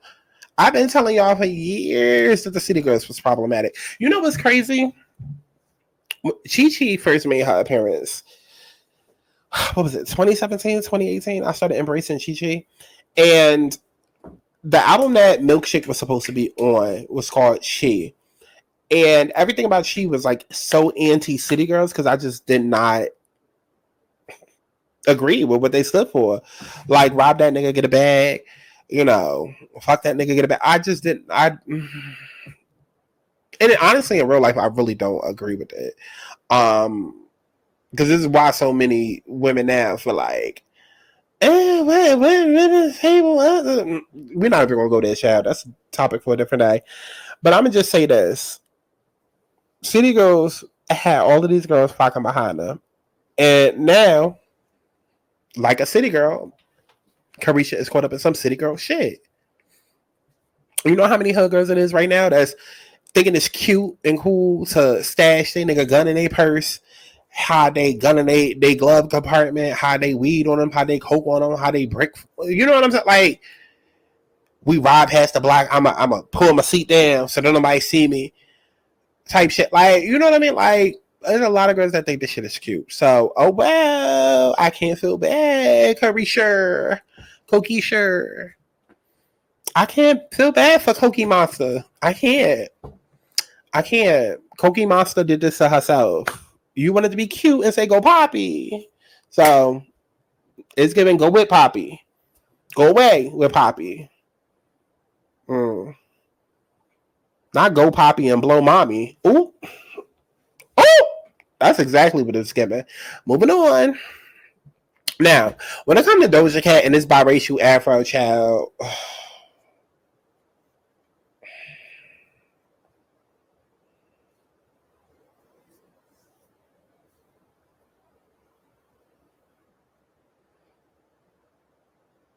Anyways, moving on. I realized I forgot a topic. The whole Kate Middleton shit. I know that they tried to come out and say that the girl had cancer. No, the fuck she don't. No, the fuck she don't. And if she do, child, they already done been knew that, and the shit probably done healed by now. Like, no, the fuck. Y'all gotta understand when these hoes be lying to y'all. Y'all really do. Y'all gotta understand when these hoes be lying to y'all. Okay, because I want to take it back. We did a lot of talking about Justin Bieber and Diddy and all of that, but I want to take it back to a couple of predictions that I made when I did my Justin Bieber video. We're gonna take it back. We're gonna take it back. Okay, because when it came to this Kate Middleton shit, it's a lie. It's a lie. Now, for what? I don't know. But let's take it all the way back. And I pray that this is the video. Part 1 and part 2. Okay, we had pre-planned submarine gate that happened when the billionaires went searching for the Titanic. And while that was happening, a bill was passed to make lab-grown meat legal. Okay, but it had already been around and in existence. Hence why a lot of people was feeling like, okay, meat is tasting a little bit different, whether in restaurants or the grocery stores, from the chicken and whatnot that y'all was buying. But speaking of, did y'all throw down during the 50-cent cheeseburgers day that happened at a lot of fast food restaurants a couple of months later? Because if it wasn't lab-grown meat, maybe it was a reprocessed cow meat that came out of the cows, which was fed back to them, then turned into meat again. Now, there was also the Maui fires that was actually planned and set up. There was the natural disasters that kept getting worse and worse and worse. Okay, we had ocean life, birds, cats acting erratic. We had people that was feeling like, they was being attacked by okras. Okay, they would be out in sea fishing and the okras would attack them. You had the birds running into, people's like decks and running into their glass doors. You had cats trying to get inside of people's houses. At some point, San Diego ocean was flooding the town. A lot of cruise ships was sinking. Okay, if not sinking, there was a lot going on top of the cruise ship. Okay, you got cruise ships that wasn't able to dock properly, okay, because of the ocean and the waves and all of that. You had train derailments that happened, okay, with a whole bunch of oil spills. You had the missing black girl. I don't remember her name, but the missing black girl. Remember, that was national news for a couple of weeks. Then you also had Donald Trump facing jail time. A lot of conversations surrounding AI began to strike up. Obviously, we knew that technology was a thing, but of course, we believed that AI was never going to be anything that was dangerous, anything that we had to worry about until 2023. Towards 2024, we started hearing a lot more conversations about it. The birth of ChatGPT, as well as all of these other different, AI technologies that was out there. Okay. Now let me pause this real quick because y'all know when I be doing these videos, I be forgetting to say shit, and I'm so glad that I'm now re-listening. If you don't know what I'm listening to, what we're listening to, this is a video that I did 2 months ago. It's when I first really did a video diving into, it was my first actual deep dive, and it was of Justin Bieber, and basically how he was, a victim of child pedophilia. Allegedly. Go back and watch this video, okay? And I was very uncomfortable talking in this video for obvious reasons. It was also my first time doing a deep dive or whatever. But the part that I'm playing now is the beginning when I listed off so many of my predictions that would happen in 2024. And a lot of what I said happened already. Mind you, this video, I want to be very clear. This video, I dropped the win. Y'all see this? What it say? February 12th, 2024. It's now 2 months later. And I want you to listen to all of the dates that I give off and think about what happened during those dates. Because I'm about to give you some dates and think about what happened during those dates. I even talked about it during this video. Okay. Then we also had a man that saw a giant, and he did a bunch of TikToks and then started getting followed, then suddenly died. We also had a Vegas UFO crash in a backyard. Mind you, this is after years upon decades of being gaslit and told that aliens do not exist. Remember when I talked about the whole pre-planned submarine gate and all of that? Yeah. So during that time, while that was happening, there was an alien corpse that was found in Mexico that they lied about and tried to say was a cake, but it was actually an alien. Okay. Remember the Miami Mall attack that happened towards like the end of 2023, where they said that it was kids playing with sticks, but it was actually interdimensional beings. Yeah. Okay. But also remember when the girl on the phone, I'm sorry, not the phone, the girl on the plane saw the lizard and then went missing. Yeah. Remember that red smoke that I was talking about earlier that was covering the sky? Do you also remember when the government confirmed alien life and released secret security files? Or again, were you too busy being distracted by the submarine gate? The National Alert System happened on October 4th, 2023, that notified all of our phones and electronic devices whether it was turned on or turned off. There was also refugees being found all over the USA at the same time that the homeless population was disappearing. And then we suddenly hear that there is now a quote-unquote law where homeless people can now be locked up for being on the streets. Okay, and then at some point, didn't we find out that there was Jews inside of an underground tunnel? Why? Listen, I say all of that to say, if this wasn't any indication that there's a lot going on, okay, a lot more going on than you probably think, then I don't know what to tell you. And this video is probably not going to be for you. Now, as far as all of what I've talked about, I definitely have my predictions for 2024. Okay. And that I will save for my 2024 predictions video. But I said all of that to say, again, if you do not recognize that all of that happened in 2023, and of course there was way much more that happened than that, then this video is not going to be for you. This is not your typical, ooh, let's talk about it. No. The world that we live in is not the world that you think it is. We live inside of the upside down world. A lot of what you think is wrong is actually right. A lot of what you think is bad is actually good. And that goes for Hollywood. Please do not think that when it comes to just elections or alien life or, just the government, when it comes to like, taxes and jobs, and that's where like the lies and all of that stop. No, baby.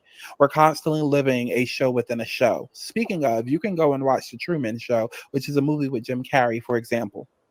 Okay. And so when it comes to this whole situation with Justin Bieber and Usher, it disturbs me. It really, really disturbs me going through the comments. And I've been hinting at talking about Justin Bieber, talking about Usher, talking about Diddy for months now. Honestly, all 2023, I felt like I was warning y'all about Diddy, just like I was warning y'all about the Civil War and the World War III that's about to come at some point before 2025 ends. Yeah, I was warning y'all. Okay. And so now it's kind of triggering to see this post right here and see all the reactions to people not understanding why Justin declined. But we're not just this, but other stuff. Now, I don't know if it was in this video. I don't know if it was in this video or if it was in a different video. Because everything that I was saying within basically what I was just playing, I was reading off a list that I still have. It was a list of notes that I still have. And it was a bunch of predictions, right? And just to be clear, okay, because I don't want nobody saying, just in case you knew, I always got to prove a bitch wrong because I got receipts. Let me go ahead and upload this now so you can see that this has not been altered since that day. Because I'm about to go ahead and read the bottom of it. Because I thought it was going to go into more of my predictions. I don't know. Maybe at some point I said it, or maybe it was let me just double check. Did I do a separate video where I talked about predictions?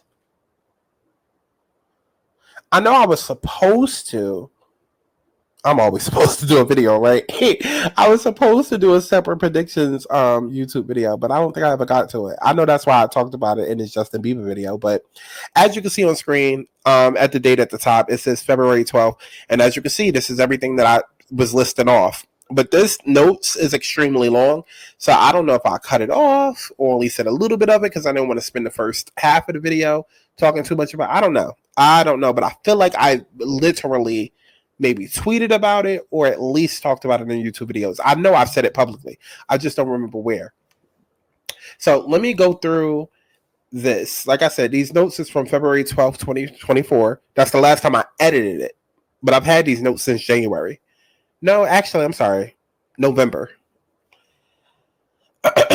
So all of these notes come from, like I said, the actual predictions video that I was supposed to do. And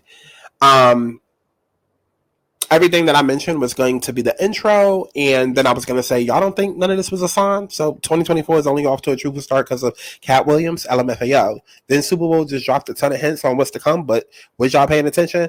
Boom, intro starts. We get into it. Y'all know how my intros go, all of that. And then I was going to break it up between fun shit and serious shit. I did. No. Because, yeah, now that I'm going through it, I did. I just can't remember where. Let me see if I can find it. Just to be clear. Because I did say I don't know if I'm going to be able to film. And his wife, Haley, watched his one-time mentor show from the comfort of Fanatics co-owner, Michael Rubin. Keep in mind, Haley, okay? Maybe it was at the end of the But video. they watched from Michael Rubin's 2.5. Because I know I said it. I know I said it. No, it was still there. Listen, the actual biological. We like what 3-4 hours into this damn video, y'all will be fine. Okay, I know I'm not the only one who, like, if I got something on the tip of my tongue and it's like right there at the forefront of my brain, I won't rest until I find it. Because I know I said it publicly. We're talking about an industry that is so dark, so corrupted, to where, like I pointed out in the Justin Bieber video, all the people that was around him, okay, let's get him comfortable. Let's get people that look like him. Okay, a girl that, you know, he'll find attractive that can help open him up. Okay, a manager who's closer in age to him that he can depend on and kind of trust. Like, everybody is in on it. So even by the time you get to a point where you feel like, I want to speak up, I want to tell some sort of truth, a seed could have been planted way before, just in case you decide to ever act out of line. And so, pause. So I know Sexy Red is not on the docket. I should have put her on the docket, child.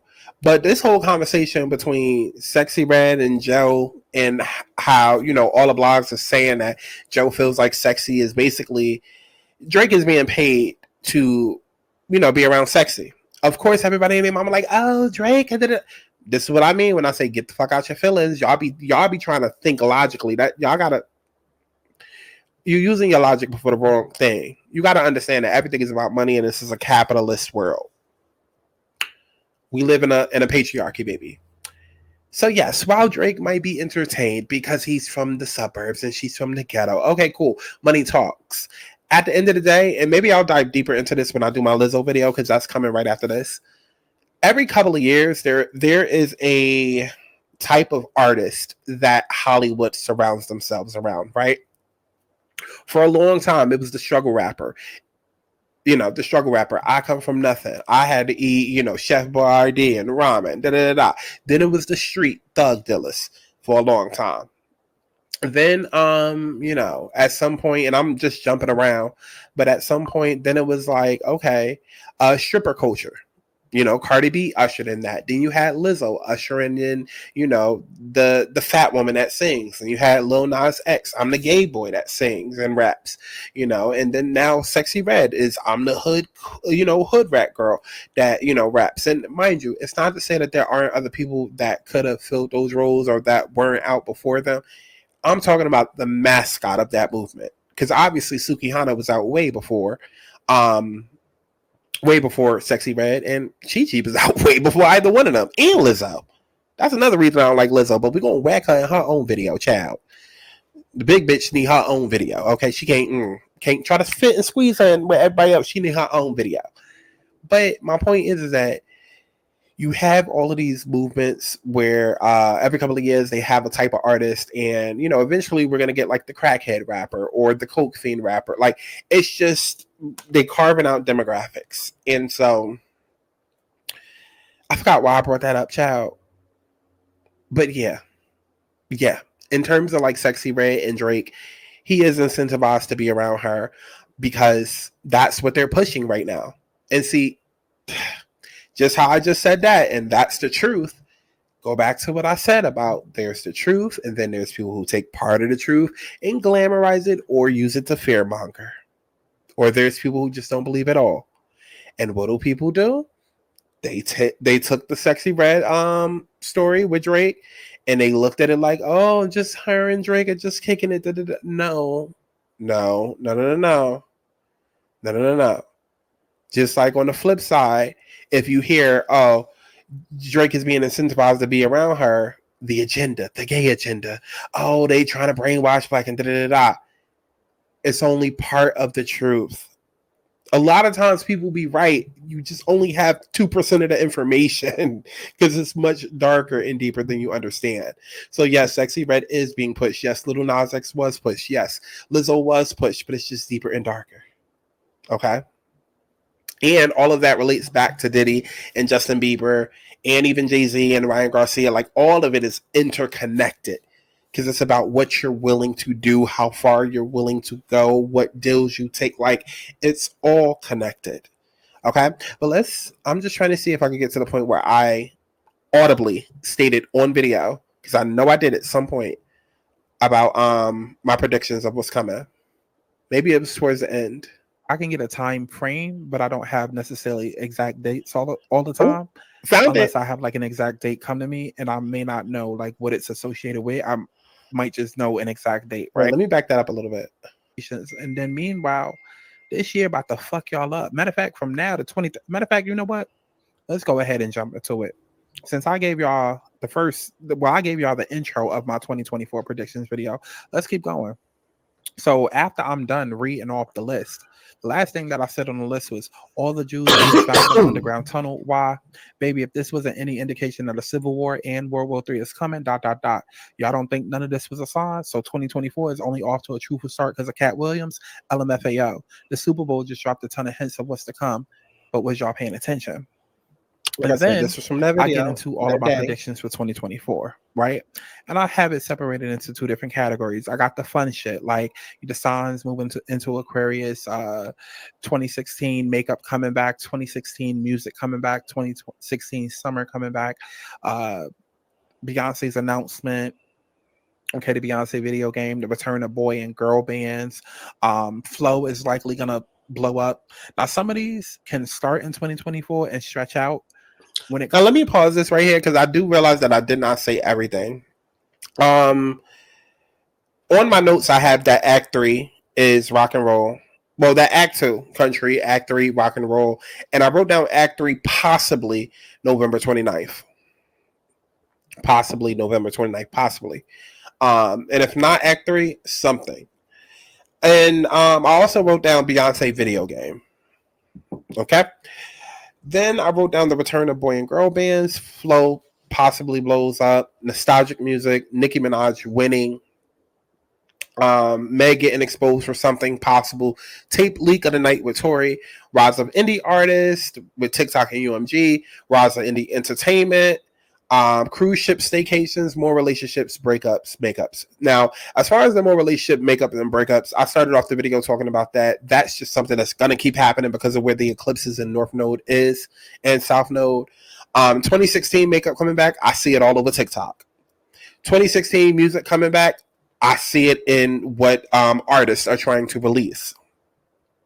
2016 summer, we will see when we get there. Beyonce Act 3, we will see when we get there, but we already know it's going to be rock and roll. Beyonce video game, we'll see when we get there. Nicki Minaj winning. I was very vocal about that the last few months, and that much is clear. And we didn't get to her yet. I'm going to save her for last. But Gag City Tour, she winning. Sold out every tour. Rise of indie entertainment. Yes, Issa Rae. Announced that she was about to do something, or she wanted to do something, or needed to do something. But let's keep going. Comes to my predictions, I don't necessarily have, like, I can get a time frame, but I don't have necessarily exact dates all the time, unless I have like an exact date come to me, and I may not know like what it's associated with. I might just know an exact date, right? Like, for example, I wrote down dates to look out for: end of February, spring equinox in March, summer 2024, September 17, 2024, and election time. Don't ask me what's happening on those specific dates. Just look out for those dates. Now the next category. Wait, no. Now keep in mind, when I give dates like that, like I said with the eclipses, because energy fluctuates, some people will get hit on the day of the eclipse, some people will get hit before. We saw Diddy get hit on the day of the eclipse. I personally got hit 2 days before and 2 days after the eclipse. And that's the lunar eclipse. I still got to get whacked by the solar eclipse.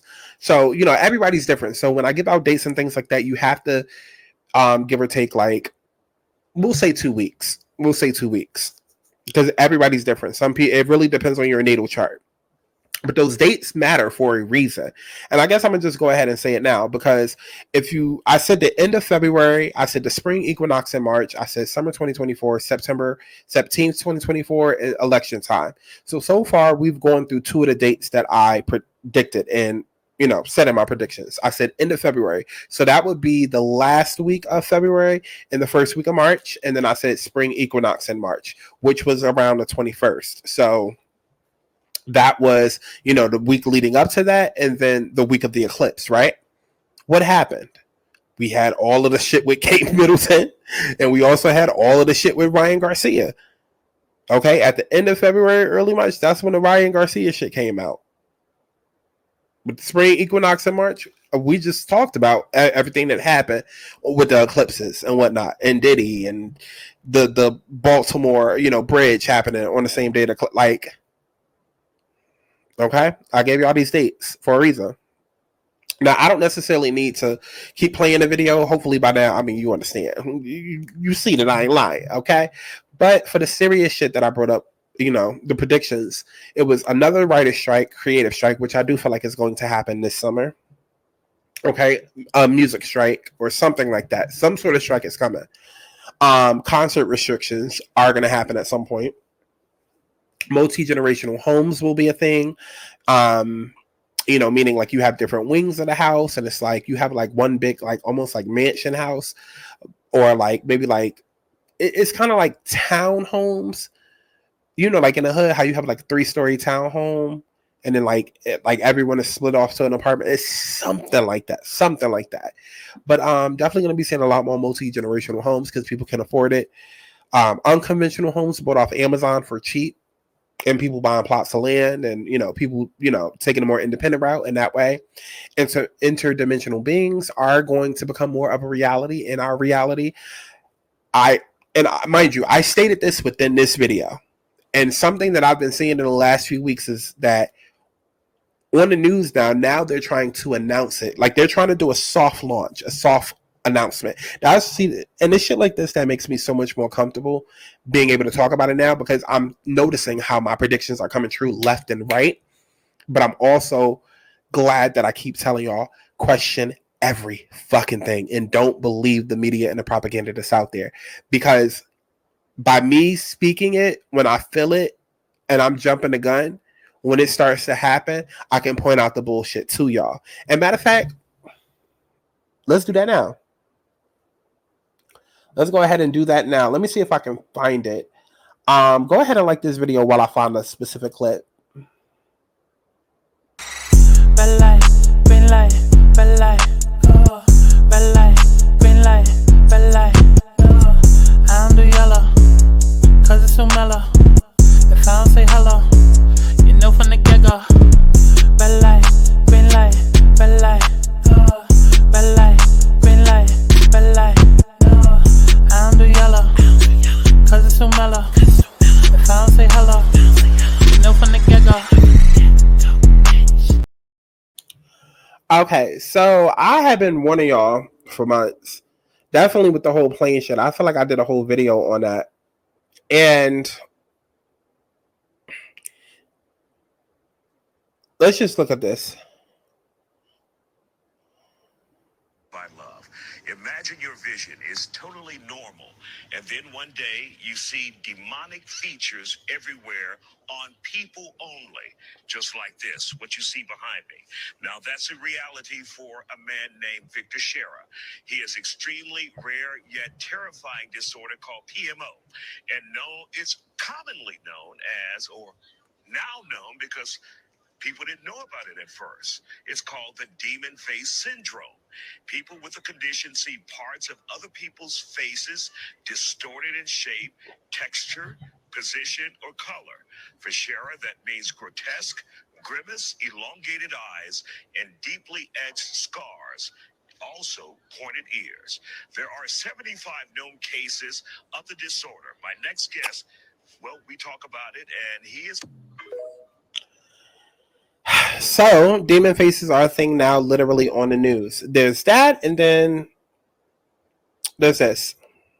One of the hosts of America's Got Talent posted a photo and people noticed something strange in the background. Looking closely behind her, you can see that some of the members appear to have distorted facial features, and on the right side as well, which have led multiple people to believe that this may be an AI-generated crowd to hide their identity or fill it out more, while others believe that this may be part of the demon face syndrome that some are claiming to have witnessed. Now, obviously, this could just be a glitch with the camera causing people's face to look this way. But I do take into consideration that we've seen multiple glitches in the past that will glitch out a person's face specifically, even though there's other elements around them. And some of these glitches will even target a person's eyes specifically, changing the color of their eye pupil or turning their eye pupil shape into a slit. Now, this may sound crazy, but what if there are beings all around us disguised as humans but really aren't? And as people are becoming more aware and spiritually sound, the veil is being lifted and some people are starting to catch this demon syndrome and actually see these beings. Who knows for sure, but I want you to check out a clip of a strange glitch that was caught on TV and let me know what you think about all this in the comments. Do you see that? Second set of eyes. I'm going to go back and show it to you. She even looks a little bit shocked, like, what did I just see? I think she saw it too.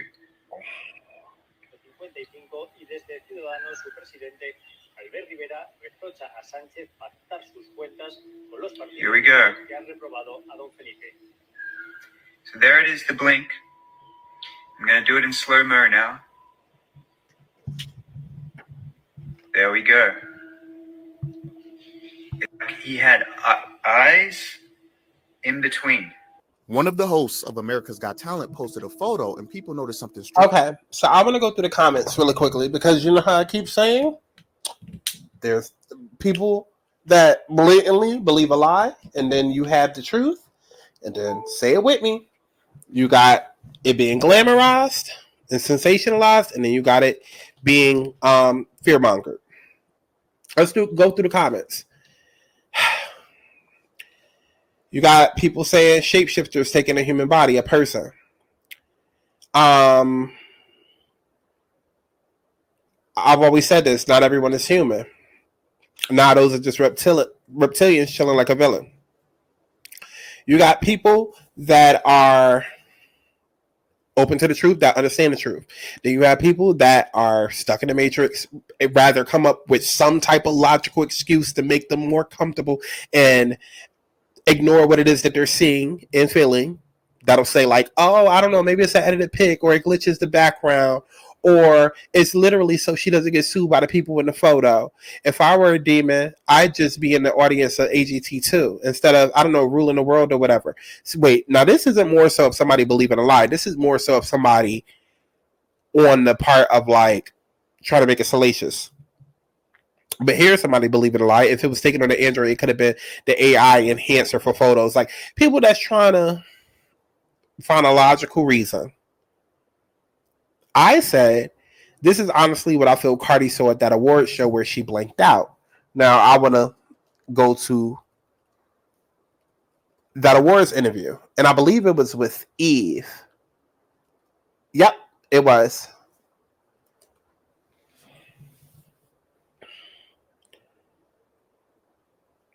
Oh, we're going to have to go back.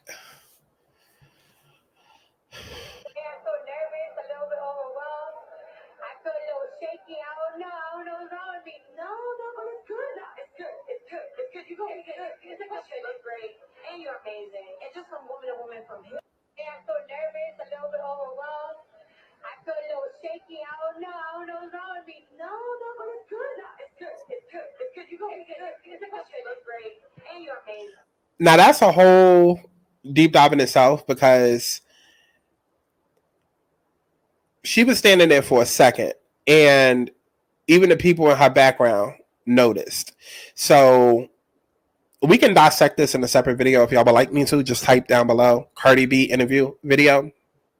But I believe she saw something that wasn't human or reptilian there. Like I said, there's a show within a show, a game within a game. Hollywood is a stage. And these people know a lot that we don't. And all we ever get is a vague ass explanation. Oh, it's so dark. Oh, da da da da. Oh, da da da da. Even when it comes to Illuminati, like I keep saying throughout this, all you get is a vague explanation. throw up a few finger poses and suddenly your music goes up. Like, no, child, no. So if y'all want me to do a deep dive on Cardi in this interview, type that down below, Cardi interview. But I believe she ended up seeing a reptilian. I do. Or somebody that wasn't human. I do. Some people believe that it might have been MK Ultra because, you know, the interviewer kept saying, you're good, you're good, you're good. And that's part of how you snap people out of, you know, because when you're under MK Ultra, I believe like you go, like you're in like a robotic state, almost like a vegetable state, and you can kind of like be on a loop. And so they repeat, like, it's like snapping. They repeat to unlock you out of it. Conversation for another day. But I say all of that to bring it back to my original point about the whole demon condition, right? The news is now trying to pre-warn people because they know that it's coming. The veil is being lifted. CERN is opening up portals.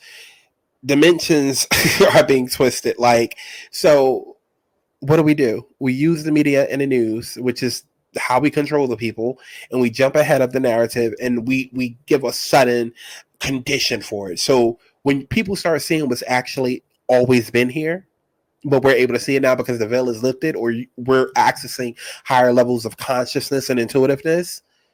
No, it's just a condition that you have, some made up ass condition that we ain't never fucking heard of in my life, in your mother's life, in your great grandmother's life, in your great grandmother's life. But in 2024, suddenly there's a brand new condition, and suddenly now people starting to see no.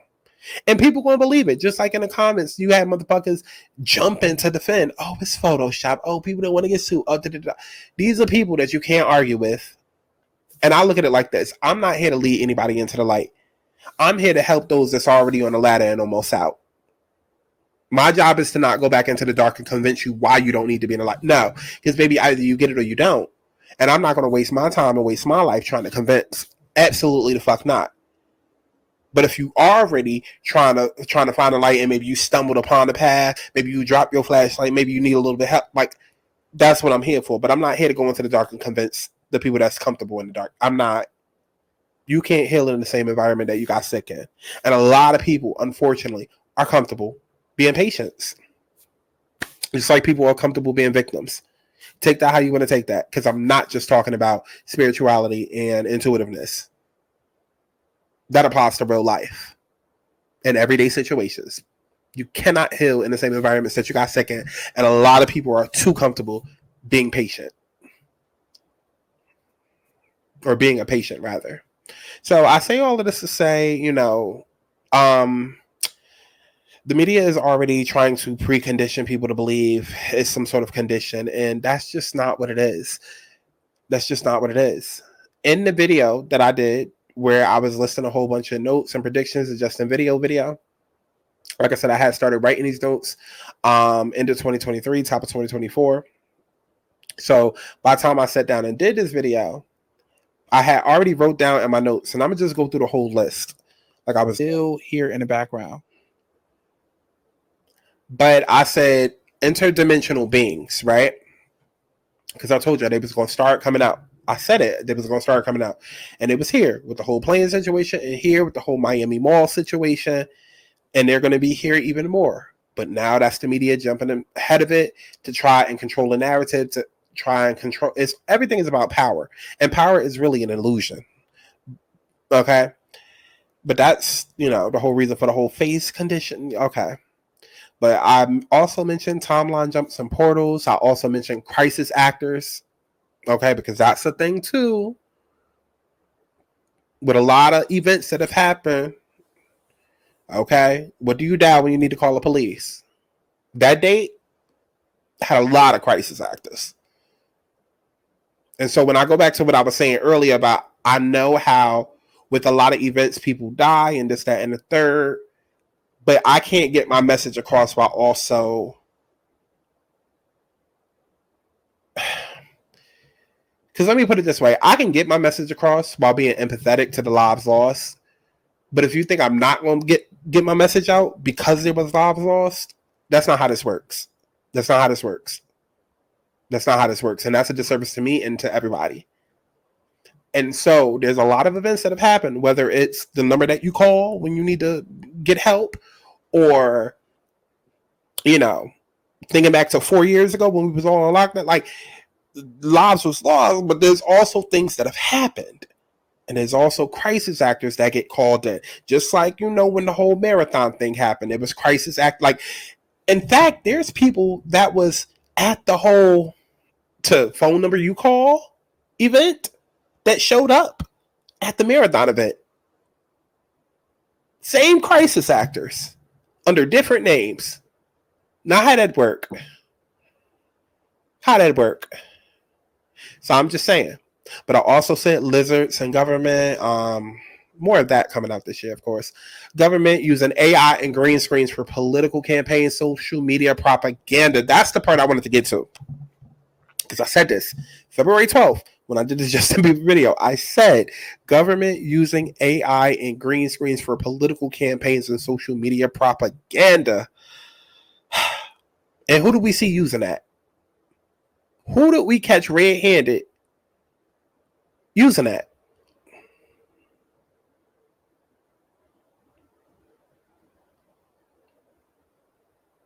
But the easiest way to deflect is to do what? Say it with me, class. Trauma bond. Trauma bond. You see, as somebody mentioned it today, and they called it emotional blackmail. And I said, boom, that's it right there. That's it right there. That's why I get so triggered. I don't like people who emotionally manipulate and who emotionally blackmail, because that's exactly what it is. And people do it every single day, especially those quote unquote in power. Everything about Kate's situation was AI generated. Y'all realizing that the photos is fake and this, that, and the third. Okay, well, how do we get y'all up off of our ass? Oh, let's release the story loaded with trigger buzzwords to trigger y'all trauma.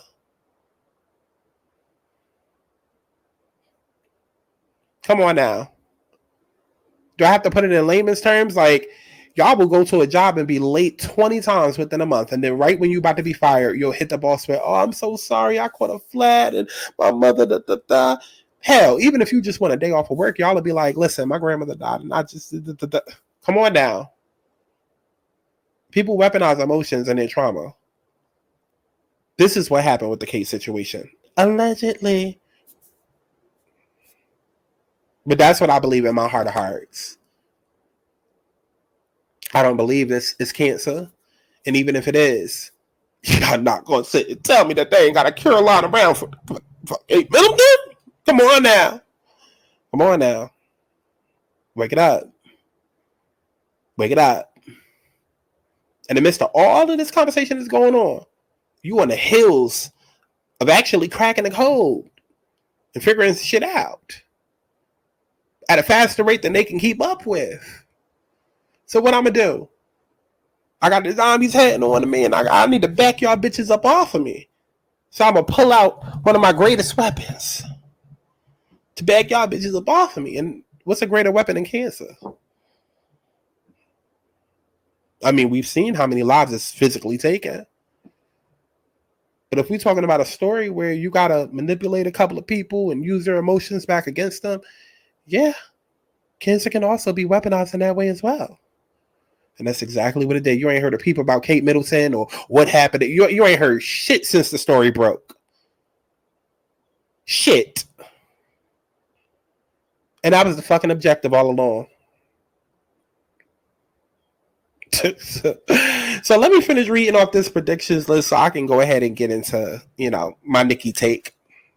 So after I said government using AI and green screens for political campaigns and social media propaganda, I also said COVID truths, possible vaccine mutations.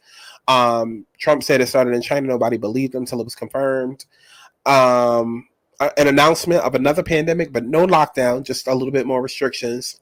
That will be a power play. Trump wins 2024. Ivana possibly wins 2028. New York versus LA, World War III, Civil Wars, Alien Discourse by 2030, Giants, Mountains, waking up at some point. Yeah. Okay. So, child, for all of that, maybe my background should have been purple. Okay. I was not expecting to sit here and be here for all of these hours, but child, here we are. I ended up doing more work than I intended. Let's go ahead and get into Nicki and his Gag City tour. Honestly, I don't really have much to say. Congrats. I told y'all that it was going to be Nicki's year. I told y'all. And I also said that it would only be Nicki's year if she did not bite, like take the bait. And for a little bit, she did there. Okay, when she was going up and down, back and forth with Horsey. Okay, but she sat and she focused on her tour. And so, I guess the universe felt like, okay, cool. She's still on alignment, whatever. And she's been selling out every tour, despite what the blogs is trying to say. She's been selling out. And if you go and you look at the videos of her at her concert that I obviously can't play for obvious reasons, you'll see that it's looking pretty packed out. Like, the hate, where? Okay, and then a hate train if you conduct it. Okay, like the love is there in real life. And so I'm proud of Nicki. I'm so proud of you. I'm so proud of you. But I said that this was gonna happen, so I don't know why y'all gagging. I told y'all this was gonna happen. Child, that's another eclipse thing that happened to me. And I'm gonna give y'all a quick little thing. So the eclipse was Monday, and on Thursday, I was supposed to. Was it Thursday or was it Wednesday? No, it was Thursday because I was with somebody on Wednesday. On Thursday, I had a friend call me up, and we was on the phone for hours, probably like 2 hours, 3 hours. They was trying to, we was on FaceTime. They was trying to convince me to go see Nicki. And mind you, keep in mind, this is the week of the eclipse, okay? And they kept trying to get me to go see Nicki. And I was just like, no. Because I honestly could not afford it at the time. And I was just like, no. And plus, it was so last minute. And we was just sitting there watching as the tickets was dropping. So if y'all ever want to go to a concert and like play like dirt cheap for like 4 tickets, just wait till like the last minute. Because bitch, when I tell you, like, this person called me like 2-3 hours before the show, and when they called me, they was like, oh, it's 171 or whatever. And I could have did it, but it was like, I would have had to move some shit around, and it just was not worth it for me. And so I was like, no, I'm not gonna do it. And so we were still on the phone this entire time. By the time we got off the phone, child, the tickets was $71. Okay.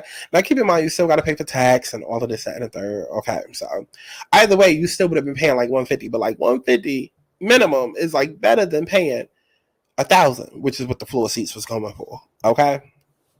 And I was just like, I'm not going, because I wasn't planning on moving, period, let alone doing nothing. And this person was like trying to get me to go to the show and get me to go out after. And I wasn't trying to do either, because I had a I'm putting y'all out of my business. I had a weekend planned and I didn't want to mess up. Okay, so I need to save my money for some things. And stop, because now y'all really about to be like, oh, this bitch really been sick, or this bitch really been okay. Listen, I don't want to go out point blank in the period, and eventually they convinced me to come out anyway. So okay, I call my other friend like, yeah, I'm outside. They telling me everybody about to be outside, whatever, and I'm just feeling like, okay, I'm the only person staying inside. And even though it's a trek for me to get out there, like, I'm gonna go, I don't want to spend his money, but I'm about to spend it anyways. I'm about to go out, whatever. So me and his friend were supposed to meet at a certain time. Let's say that we were supposed to meet at 10 o'clock, right? Actually, it was like 11. And we texting up until this point. Like, I'm like, oh, you know, waiting for the bus. I'm on a bus. Da-da-da. Okay, da-da-da-da. After a while, text start going green. And you know, if you have an iPhone, it's like, oh, what does that mean? Like, going green? Like, oh, did I get blocked? Got an Android? What's going on?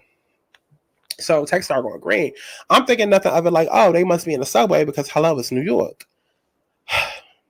Mind you, this person was supposed to be coming from Jersey to come to New York to see me and for us to chill.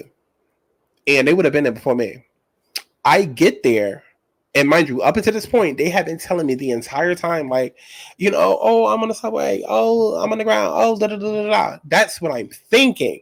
That they're going from Jersey, going from Hoboken to come across to meet me. Bitch, why I get to New York to our meeting spot? Mind you, I'm already sitting there waiting. Then call this person, text this person, they keep going green, not answering, going straight to voicemail, nothing. Why this person finally answer? And they at the concert.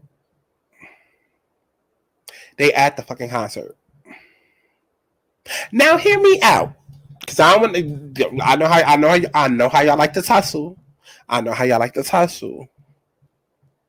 Oh, it's Nikki. Oh, it's $71 for a ticket. I would have did it too, and you just would have had to understand. Girl, shut the fuck up. I'll beat both y'all ass. How about that?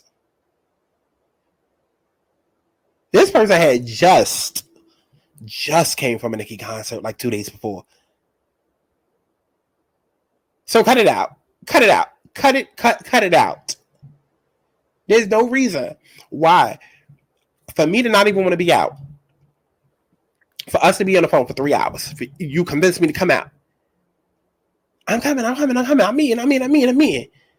I get there to the bus. Oh, okay, yeah. See, I'm FaceTiming you just to show you I'm on the ground. I'm waiting on the train. Okay. I'm on the bus, thinking we about to meet up. As soon as I get off the bus, I'm gonna see my friend. We're gonna get drunk and we're gonna have a good time. I get off the bus. I don't see you. I'm waiting. I'm at the designated spot and I'm waiting. And then I finally speak to you and you at the concert. When you kept telling me that you was going to meet me at this spot, told me to leave and had me, saw that I had left and took the hour-long train. Because that's another part of it, too. It took like an hour to get to the destination spot. So you knew how long it would take and you knew how much money it would take. All of that. Like, you just trash. And then on top of that, me getting to the spot. My other friend comes, child. I tell them the situation, and like they're like, no, that's fucked up. I start crying, child.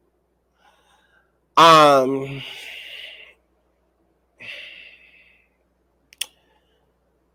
it's truly fuck everybody. Honestly, that's a story time. That's an actual story time for another day. It's truly fuck everybody. Like, I done started over. It's fuck everybody. Starting over from ground zero. Fuck everybody. Okay. But yeah, I was like tearing up in front of my friend or whatever. Because to add insult to injury, now it's like an hour and a half later than when you're supposed to meet me. And I'm here and they got my other friend is here or whatever. But they bouncing around because they also got other friends that they chilling with, and I can't hold up everybody night. So I'm just in there. And I'm calling the other friend. Mind you, I had already made it up in my mind that I'm done with this person by this point. But I'm like, I'm already out here and I need to see you in person because you're the fuck out. So I'm on the phone trying to get in contact with them. Finally, we get in contact with each other. Why this person still there at the concert trying to meet Nikki? I'm like, bruh, I spoke to you like an hour and a half, 2 hours ago. You would think that after I called you 2 hours ago and found out you was at the concert after you were supposed to be on your way here and you wasn't, you told me you was there, that you would leave. And at the very least, as soon as the concert and you would be gone and hop on the first train. No. And if you don't know Jersey and New York, maybe this person was in Hoboken when I spoke to them.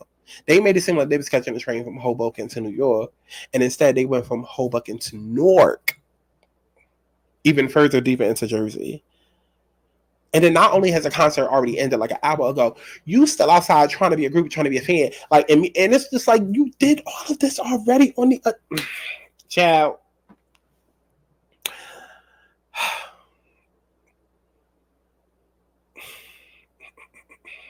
This person ends up not coming. Like, if I say we were supposed to meet at 11, child, this person didn't end up coming till like 3. And then the gag is, in order to get me out for that night, I specifically said to them, I said, because I'm spending money that's tapping into a budget I had specifically set for, you know, some things, I'm gonna need you to pay.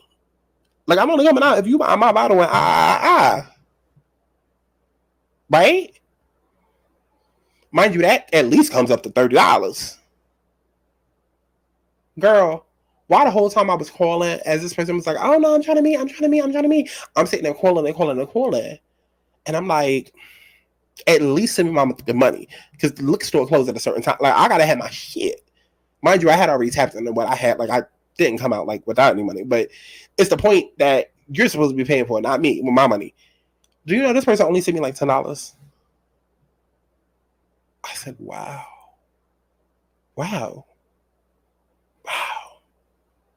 Mind you, you were supposed to send minimum 30, technically 50, but you're going to send me 10. I'll give you the rest later. No. And then when you got I damn near almost beat they ass for the rest of my money, and I still didn't get it. I was just like, oh yeah, done.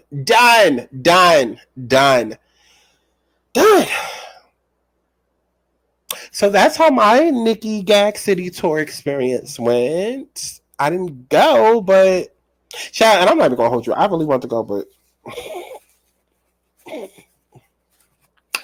I want to go, but somebody didn't want to go because they don't like Nicki. Listen, conversation for another day.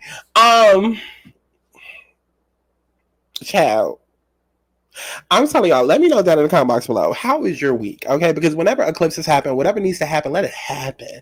Okay, everybody keeps talking about, oh, 4-8, oh, doomsday, oh, 3 days of darkness. And I'm sure all of which is coming at some point. You still getting hit in some type of way depending on your natal chart. Where is Aries in your chart? Where is Libra in your chart? Because those are the houses that you are getting hit in, especially if there's like a tight conjunction. Okay? I know that the Libra eclipse hit me in my 8th house with a conjunction to Jupiter because I have Jupiter in my 8th house. Trophy wife. Y'all better Google it, okay? Oh, stop, because I've been so spoiled lately. Did y'all go like this video? I'm gonna need y'all to go like this video before this video become 3 hours longer and telling all my business. Yes, I am the leader of the new school. Bring a cut and a whole lot of new bros. Giving the guys to the shit, get the people. This body, this song gets me through out. No, I don't want to kiki ho. This shit right here on repeat, yo. Not here, one of y'all gonna see me though. In charge of the girl that Chi ho. I'm the motherfucking queen of the shit. Who you know, running up the green till it's lit. Throwing ass when the digits turn on my head. If a bitch talk shit, then it's shout to the lips, bitch. All my bitches ain't ignorant. All my bitches ain't hella bit. All my bitches ain't in the club unless you can't handle it. All my bitches ain't ignorant. All my bitches ain't hella bit. All my bitches ain't in the club. Okay, like I said, y'all need to let me know down in the comment box below what happened. Even if you don't know where you have Libra or Aries placed within your houses, and if you don't know your rising sign, that's totally fine. Just let me know down in the comment box below where you got hit. And then I might be nice and like tell you where you might get hit, you know, what might happen with the Aries solar eclipse. Okay, let me know down in the comments below. Okay, because you definitely gonna be experiencing both of these themes for the next 2 years around certain dates. Okay, just like everything dealing with the celebrities is gonna come back up. I also did not mention Bridget and Mandy, who are 2 girls I fuck with. Okay, from the See the Thing Is podcast, that was another partnership announcement breakup that was super messy over the week. I went and I DM'd Amanda and I told her, listen, girl, y'all gonna be going through this for the next 2 years, okay? And I tweeted that to Bridget, but let me know down in the comments below and I'll try to help y'all out. But y'all really could go to my website, thealigningsouls.com, and book you a reading. It's on screen And it's in the description box below. So take advantage of it. I think that was all the topics that I had as far as, yeah, all the shit that I didn't want to talk about that I spent 6 hours talking about anyways. Chill.